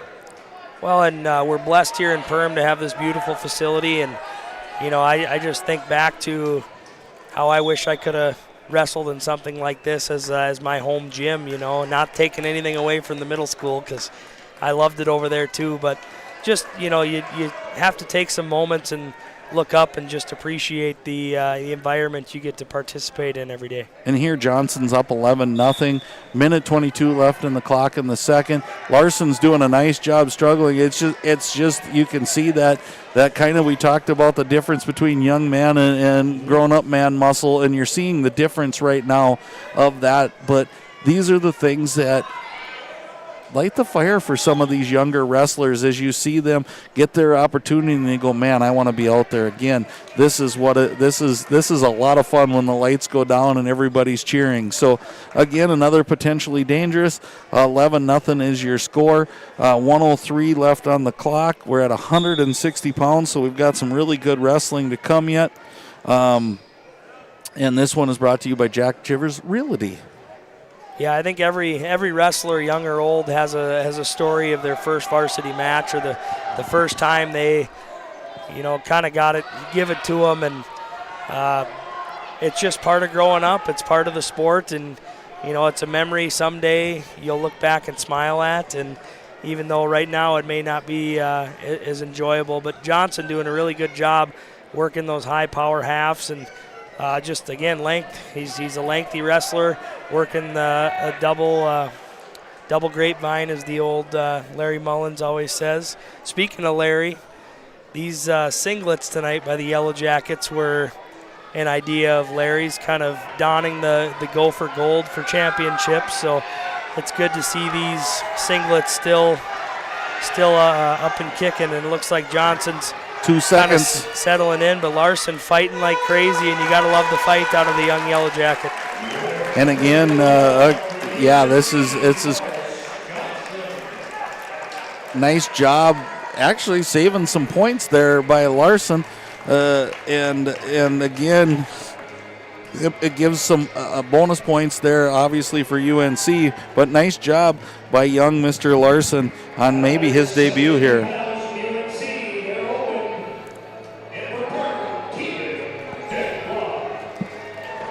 Tegan Detloff coming out to the mat, and again, we won't even have time. We put him on the board either. They're going to be open. We thought they'd be open at one of the spots. There's the spot. So for those of you new to wrestling, it counts as a fall, so it makes it 36-11 on the score clock. Yeah, it's one of the things. I'm sure Tegan's a little frustrated, but at the end of the day, that's part of it. Well, and when you get that reputation, sometimes that happens. So we go to 189 pounds, not 215. Logan Gook is on the mat. He is 11-10 on the season. And if I can find the right buttons here, we'll get the graphics off so you can see the match better. That last match at 172 pounds was brought to you by Hammers Construction. This one brought to you by the Perham Area Community Center. And for UNC, this is Riley Livingston. Riley Livingston is 16-7 on the year, and he's a senior. Really good scramble by these two. Kind of been going ankle for ankle. Just when you think somebody's going to score, another guy flips his hips, and here we still are scoreless. Gook on top. Looks like he could get, that should be 3. He's got to attack his head here, I think. There's a 3-point takedown for Logan Gook. Nice job sticking with it. But again, now we got to fight in this position. He's looking to his coaches, but kind of bails out. It was kind of an iffy position for both wrestlers there, but. Right, so when the dust settles, 50 seconds remaining here, period number 1, 3-2. In favor of Gook, and we're back in with legs in, stretching out those arms. And again, we had young Mr. Larson on the mat. Brother out with a little dinged up, so again, it's the right time to heal everybody up. But Tristan Larson you won't see on the mat tonight. So both teams dealing with a little bit of shake-up in the lineup. And again, sometimes you just don't know how that's going to affect either team. But nice job by both programs kind of revamping as they go. So 20 seconds remaining here. Again, just really trying to get those legs in. Yeah, Livingston doing a really good job being patient. Gook did a really nice job defending that for a long time, but again, we talked about those cross-face cradlers, how they stick with it and stick with it and stick with it. Those leg riders kind of put themselves in the same category to where that's their bread and butter. Look for Gook to make an adjustment on either keeping the legs out or exploding off the bottom and trying not to get in that position. But here we go to the second period. UNC's choice defers. Gook takes neutral. Again, thank you for joining us on the 549 Media Network. If you'd like to sponsor this, we'll put up some information, or you can go to the school website, get a hold of Jason Groth, and again, and a nice shot here this time, but great reaction by Gook. Gook with a little Winn-Dixie, if you will, kind of a common college move, but Livingston sticking with it. Again, you say high hip wins, and Livingston stays with it and does a nice job. Gets his own takedown, takes a 5-3 lead.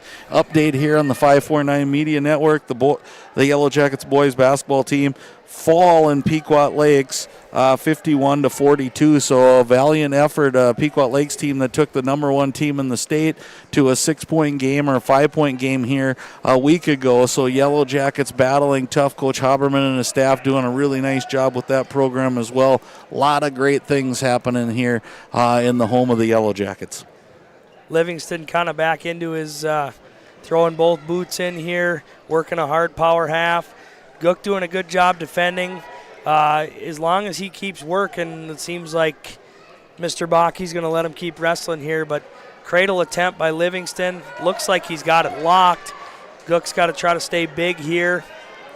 See if he can fight it off or work his way out for a reversal here. I see a loose arm in there, but I can't tell if he did. He broke that underneath. So right now he's got to try to put his elbow back and catch that leg. There's a little explosion, but you got to be careful going backwards against these leg riders. 15 seconds remaining, period number 2. A lot of fireworks early. Now again going and putting that leg in, and we've got a blood timeout. So again, I'd like to thank Perham Health for sponsoring the blood timeouts tonight. And again, Colton Lehman, Johnny on the spot, getting everybody back going again. And again, some of our sponsors, we'd just like to thank Perham Health for this blood timeout. Ottertail Power, you've heard on our scoreboard. we're going to have our work cut out for us on the Steve Sanitation Wrestler of the Match, Jesse. I'm not even really sure. We may be flipping a coin just like Mr. Bakke did to start this thing up. We've had a lot of pin for the wins, and I apologize to Horace Mann. We've had so many things going on up here trying to keep everything going.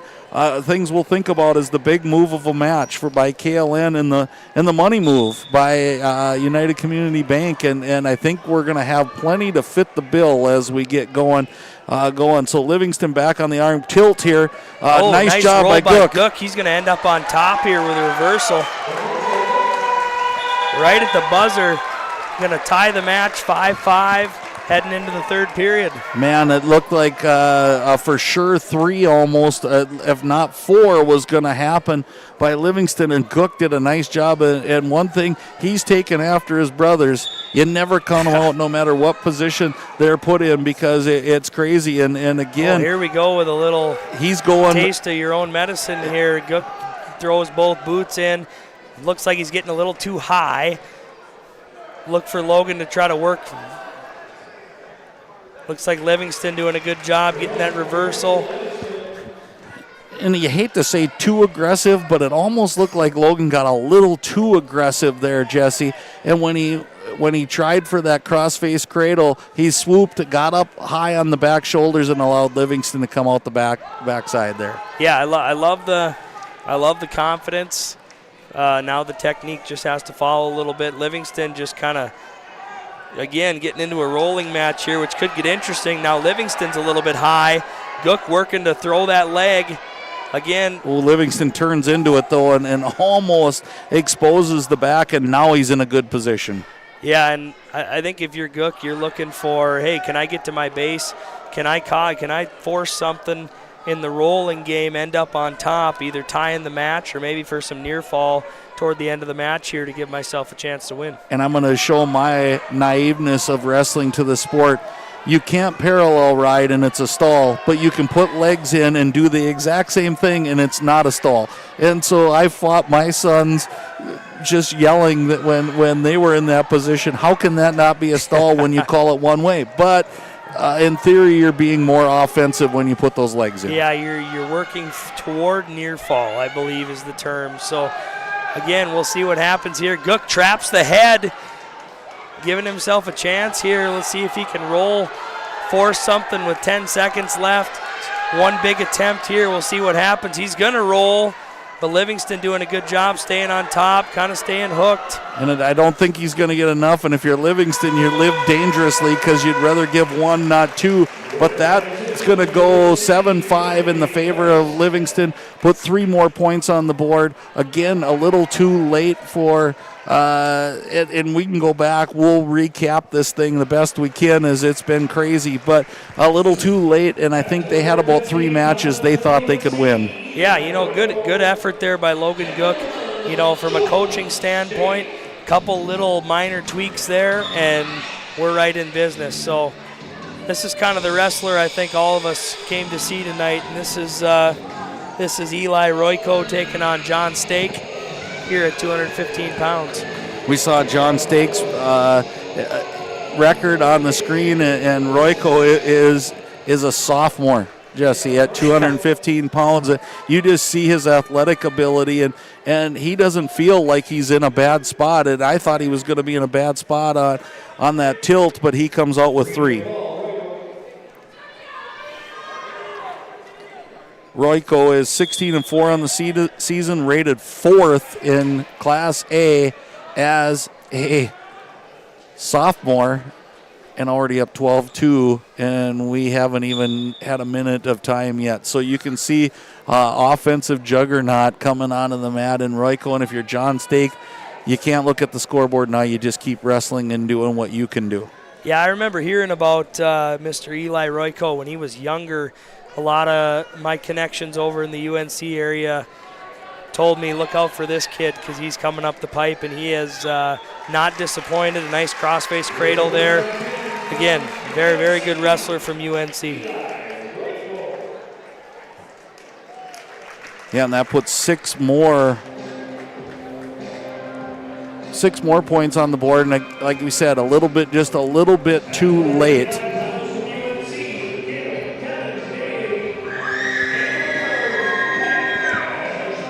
Cash Burke coming out. You can see injuries, some things just going on with Cash Burke. Not many matches on the season, and here is another juggernaut wrestler, and they're loaded at the 285-pound position. And I don't know if you're Cash Burke, you want to go upper body here, Jesse. Yeah, a couple of big fellas out here. Cash showing a little athleticism there. Definitely going to be a throw at some point. I don't think that's too far from making a call, but love to see the heavyweights be aggressive. If you're Cash Burke, you're going into this match going, hey, there's nothing riding on this. Does a good job fending off the headlock for a 3-point takedown. Nice job by Cash Burke. Kevin Daly, a senior just like Cash Burke. Now Daly up, and boy, this is some athletic group of kids, and you saw coaches bailing there, but they were going to help out their wrestlers, but that's pretty athletic by both of these young men. Both seniors. Kevin Daly, 13-3 on the season. Senior, number 9 in the state, so Cash Burke gives up the escape. Just about a minute related, Daly right back on that headlock. Yeah, and again, he's stuck at that time, and unfortunately, at the heavyweight position, oftentimes this doesn't end well, but got to give Cash Burke credit for coming out aggressive. Yeah, and again, that puts 6 more points in, and we're going to go back and recap this a little bit, so hang tight with us tonight. We'll get Steve Sanitation Wrestler of the Match. We also have United Community Bank Money Move, along with other things coming up. But boy, if you're UNC, I think you're going to look at about 2 or 3 matches there, Jesse, that you turn the table as the lights come back on. All of a sudden, man, this is a whole different match. And again, that's why wrestling, to me, is one of the greatest sports, is because you just don't know what you're going to get. So we'll be back with all of those things. We'll just honor a few of our sponsors here and come back, and we'll recap. We'll look into the future. Boy, thanks for joining us for a really, really good match. We'll be back to name the wrestler of that match shortly on the 549 Media Network. At New Horizons Realty, we're on your team. For over 25 years, we've been helping families and businesses find the perfect place to call home here in the Lakes area. Whether you're looking to buy, sell, or just dreaming, we've got the experience and local knowledge to guide you through every step of your real estate journey. As proud supporters of the Perham Yellowjackets, we believe in building strong teams on the mat, court, or field, and in the community. Check out our current listings at PerhamRealEstate.com or give us a call today at 218-346-7767. Yes, garbage is gross, but here at Steve Sanitation, we are your trash experts with experience to back it up. At Steve Sanitation, we know how to schedule your trash pickups without missing a beat, and we have been doing it for over 30 years in Perham and the Lakes area. Steve Sanitation has been voted the best garbage service in the Lakes area since 2019. With 30 dedicated employees, we're here to take care of your trash. For more information, call us at 218-346-4834 or visit our website at stevesanitation.com. Horseman Investments and Insurance can help you with your retirement planning goals and insurance protection needs. Kyle Van Dyke and his team provides educated retirement solutions, wealth management strategies, inheritance and legacy planning, and personalized auto, homeowners, and life insurance protection plan. We're here for your lifelong financial wellness. To set up an appointment, call Kyle Van Dyke at 218-236-6665 or email at kyle.vandyke@horseman.com. At Nias Family Sales, our experienced mechanics are here to provide exceptional service in a timely manner. With 10 service bays, the service department at Nias Family Sales can work on all makes and models. Our experienced mechanics can do everything from oil changes, tire repairs, brake service, engine and transmission repair, and much more. Schedule your vehicle today. Call 218-346-5976 or visit the Nias Family Sales Service Center at 610 East Main Street in Perham. It's not necessary to build your business in Perham, Minnesota to be successful.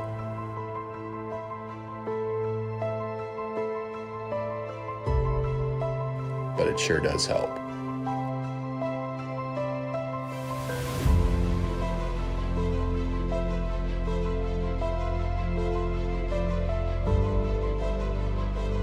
Hammers Construction. Your vision, our team.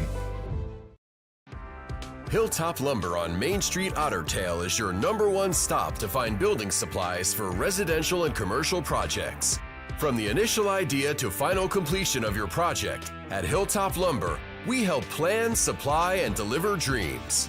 Check out Hilltop Lumber's Marvin Showcase Center and huge supply of carpeting and floor coverings, as well as hardware and lawn care for your everyday needs. See you at Hilltop Lumber Otter Tail. Welcome back live from the Hive. Lance Rock with Jesse Hine here. We're going to go over a couple things. We're going to step back. There was a lot to unpack tonight as we were looking through all of this. A great night for the Yellowjackets. I think ultimately you could give the whole team, and I might even give the coaching staff wrestlers of the match, because I think they had a great plan tonight. They came out super aggressive, 36-26 against a really, really good UNC team. Both teams had a few wrestlers that were out tonight, but it didn't take away from anything that was happening on the mat, Jesse. And as we go through this, you and I both kind of talked about it. We'll kind of go the big move of the match, brought to you by KLN. I'm going to turn that one over to you. Yeah, I would say the big move of the match, many of them tonight, but one that stuck out was that big cow catcher from Bo Bush right at the end of the mat, edge of the mat, and the end of the period, whipping him over, getting the fall before the clock runs out.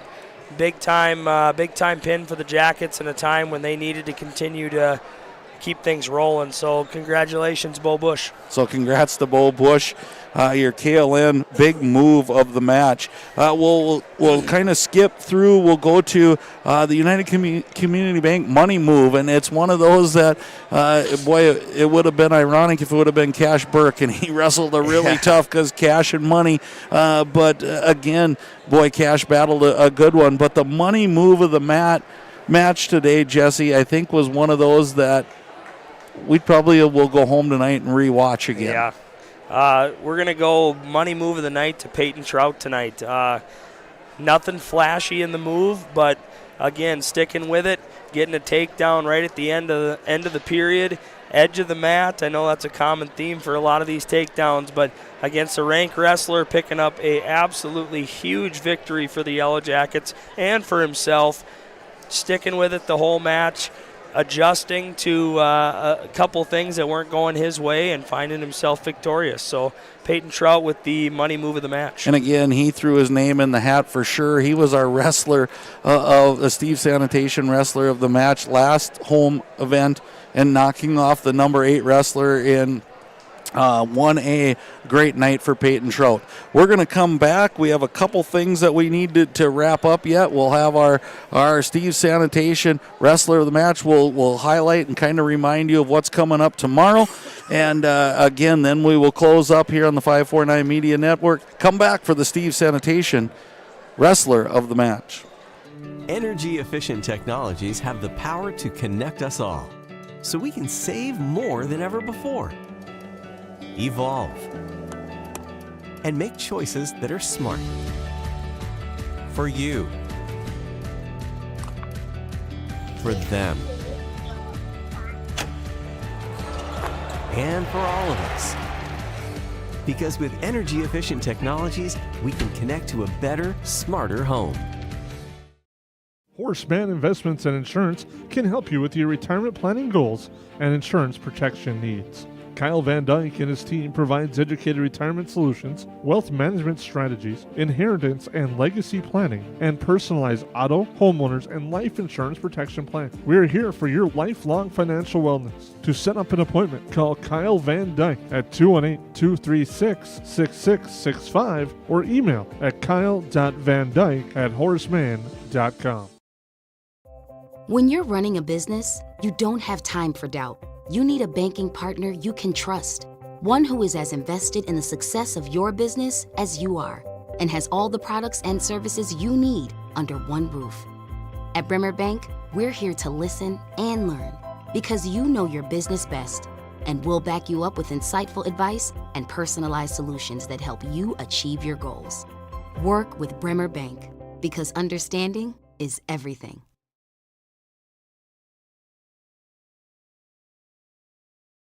Well, welcome back. We have at least one thing left to do here.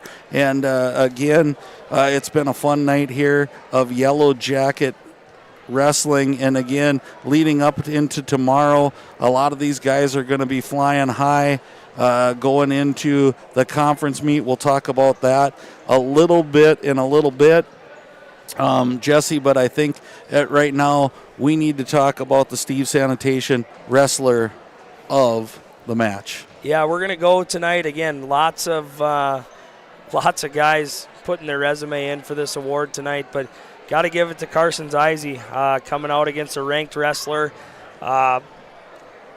wrestling 2 periods from behind, making some key adjustments, getting a late takedown and some additional back points coming from a bow and arrow just to secure a major decision on a ranked wrestler at the end of the match there. So Carson Zeise, a wrestler of the match tonight, and he deserves it. Right, runs that record you'll see on the screen to 16-9. He wrestled at 152 pounds. Again, tomorrow the Yellowjackets. Again, congratulations before we get ahead of ourselves to Carson Zeise, your Steve Sanitation wrestler of the match. And again, thank you to all of our sponsors. Without this, we could not do it. And it's such a fun night for us to be here and watch all of this wrestling. Tomorrow, Jesse, just to fill in, we're not going to talk a lot because we don't know a lot of the logistics. We know Lake Park host, 3:45 start. It's one night, so if you want to see a lot of good wrestling, again, the Yellowjackets coming in fired up. Staples Motley, rated number 2 in the state of Minnesota. They bring about 9 guys that are ranked in 1A. Other teams also bringing a lot of good wrestlers. We're hoping for full brackets. Again, there's some coverage to that. If you want to drive over there, it'd be awesome. But again, that Heart of the Lakes wrestling, and again, it's kind of one of the unique things about wrestling. A lot of teams wrestle tonight. So tomorrow, you kind of wonder about how do you rehydrate, how do you do that? Can you just fill us in a little bit about there's some special rulings that go along when you've wrestled back-to-back nights? Yeah, so usually, unless things have changed, wrestlers will get an extra pound tomorrow in their weigh-in. So, and that goes for everybody, not just the wrestlers that wrestled tonight. So weights will have an additional 1 pound allowance tomorrow on top of the 2 pound allowance for the new year.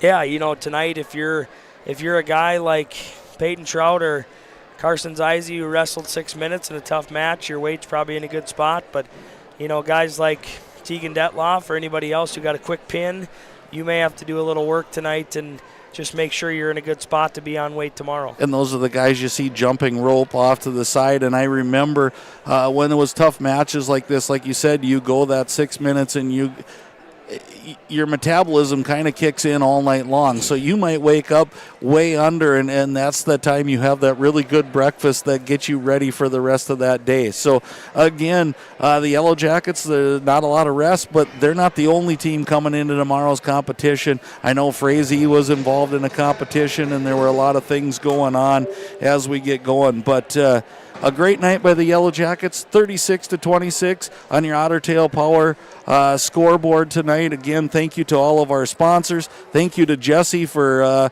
picking me up with my lack of knowledge sometimes on the wrestling. And again, thank you for watching and being a part of our 549 Media Network. Until next time, have a great evening and continue to watch that Yellowjacket wrestling team soar as, again, a great night tonight with a 36-26 victory over the United North Central Warriors. Have a great evening.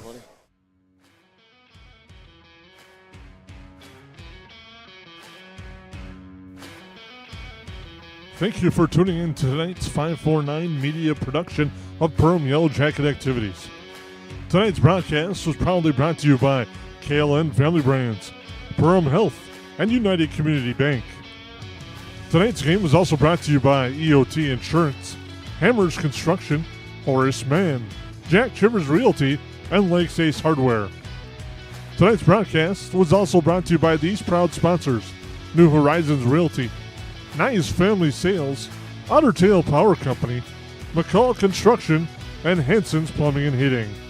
Once again, thank you for tuning in to tonight's game on the 549 Media Network.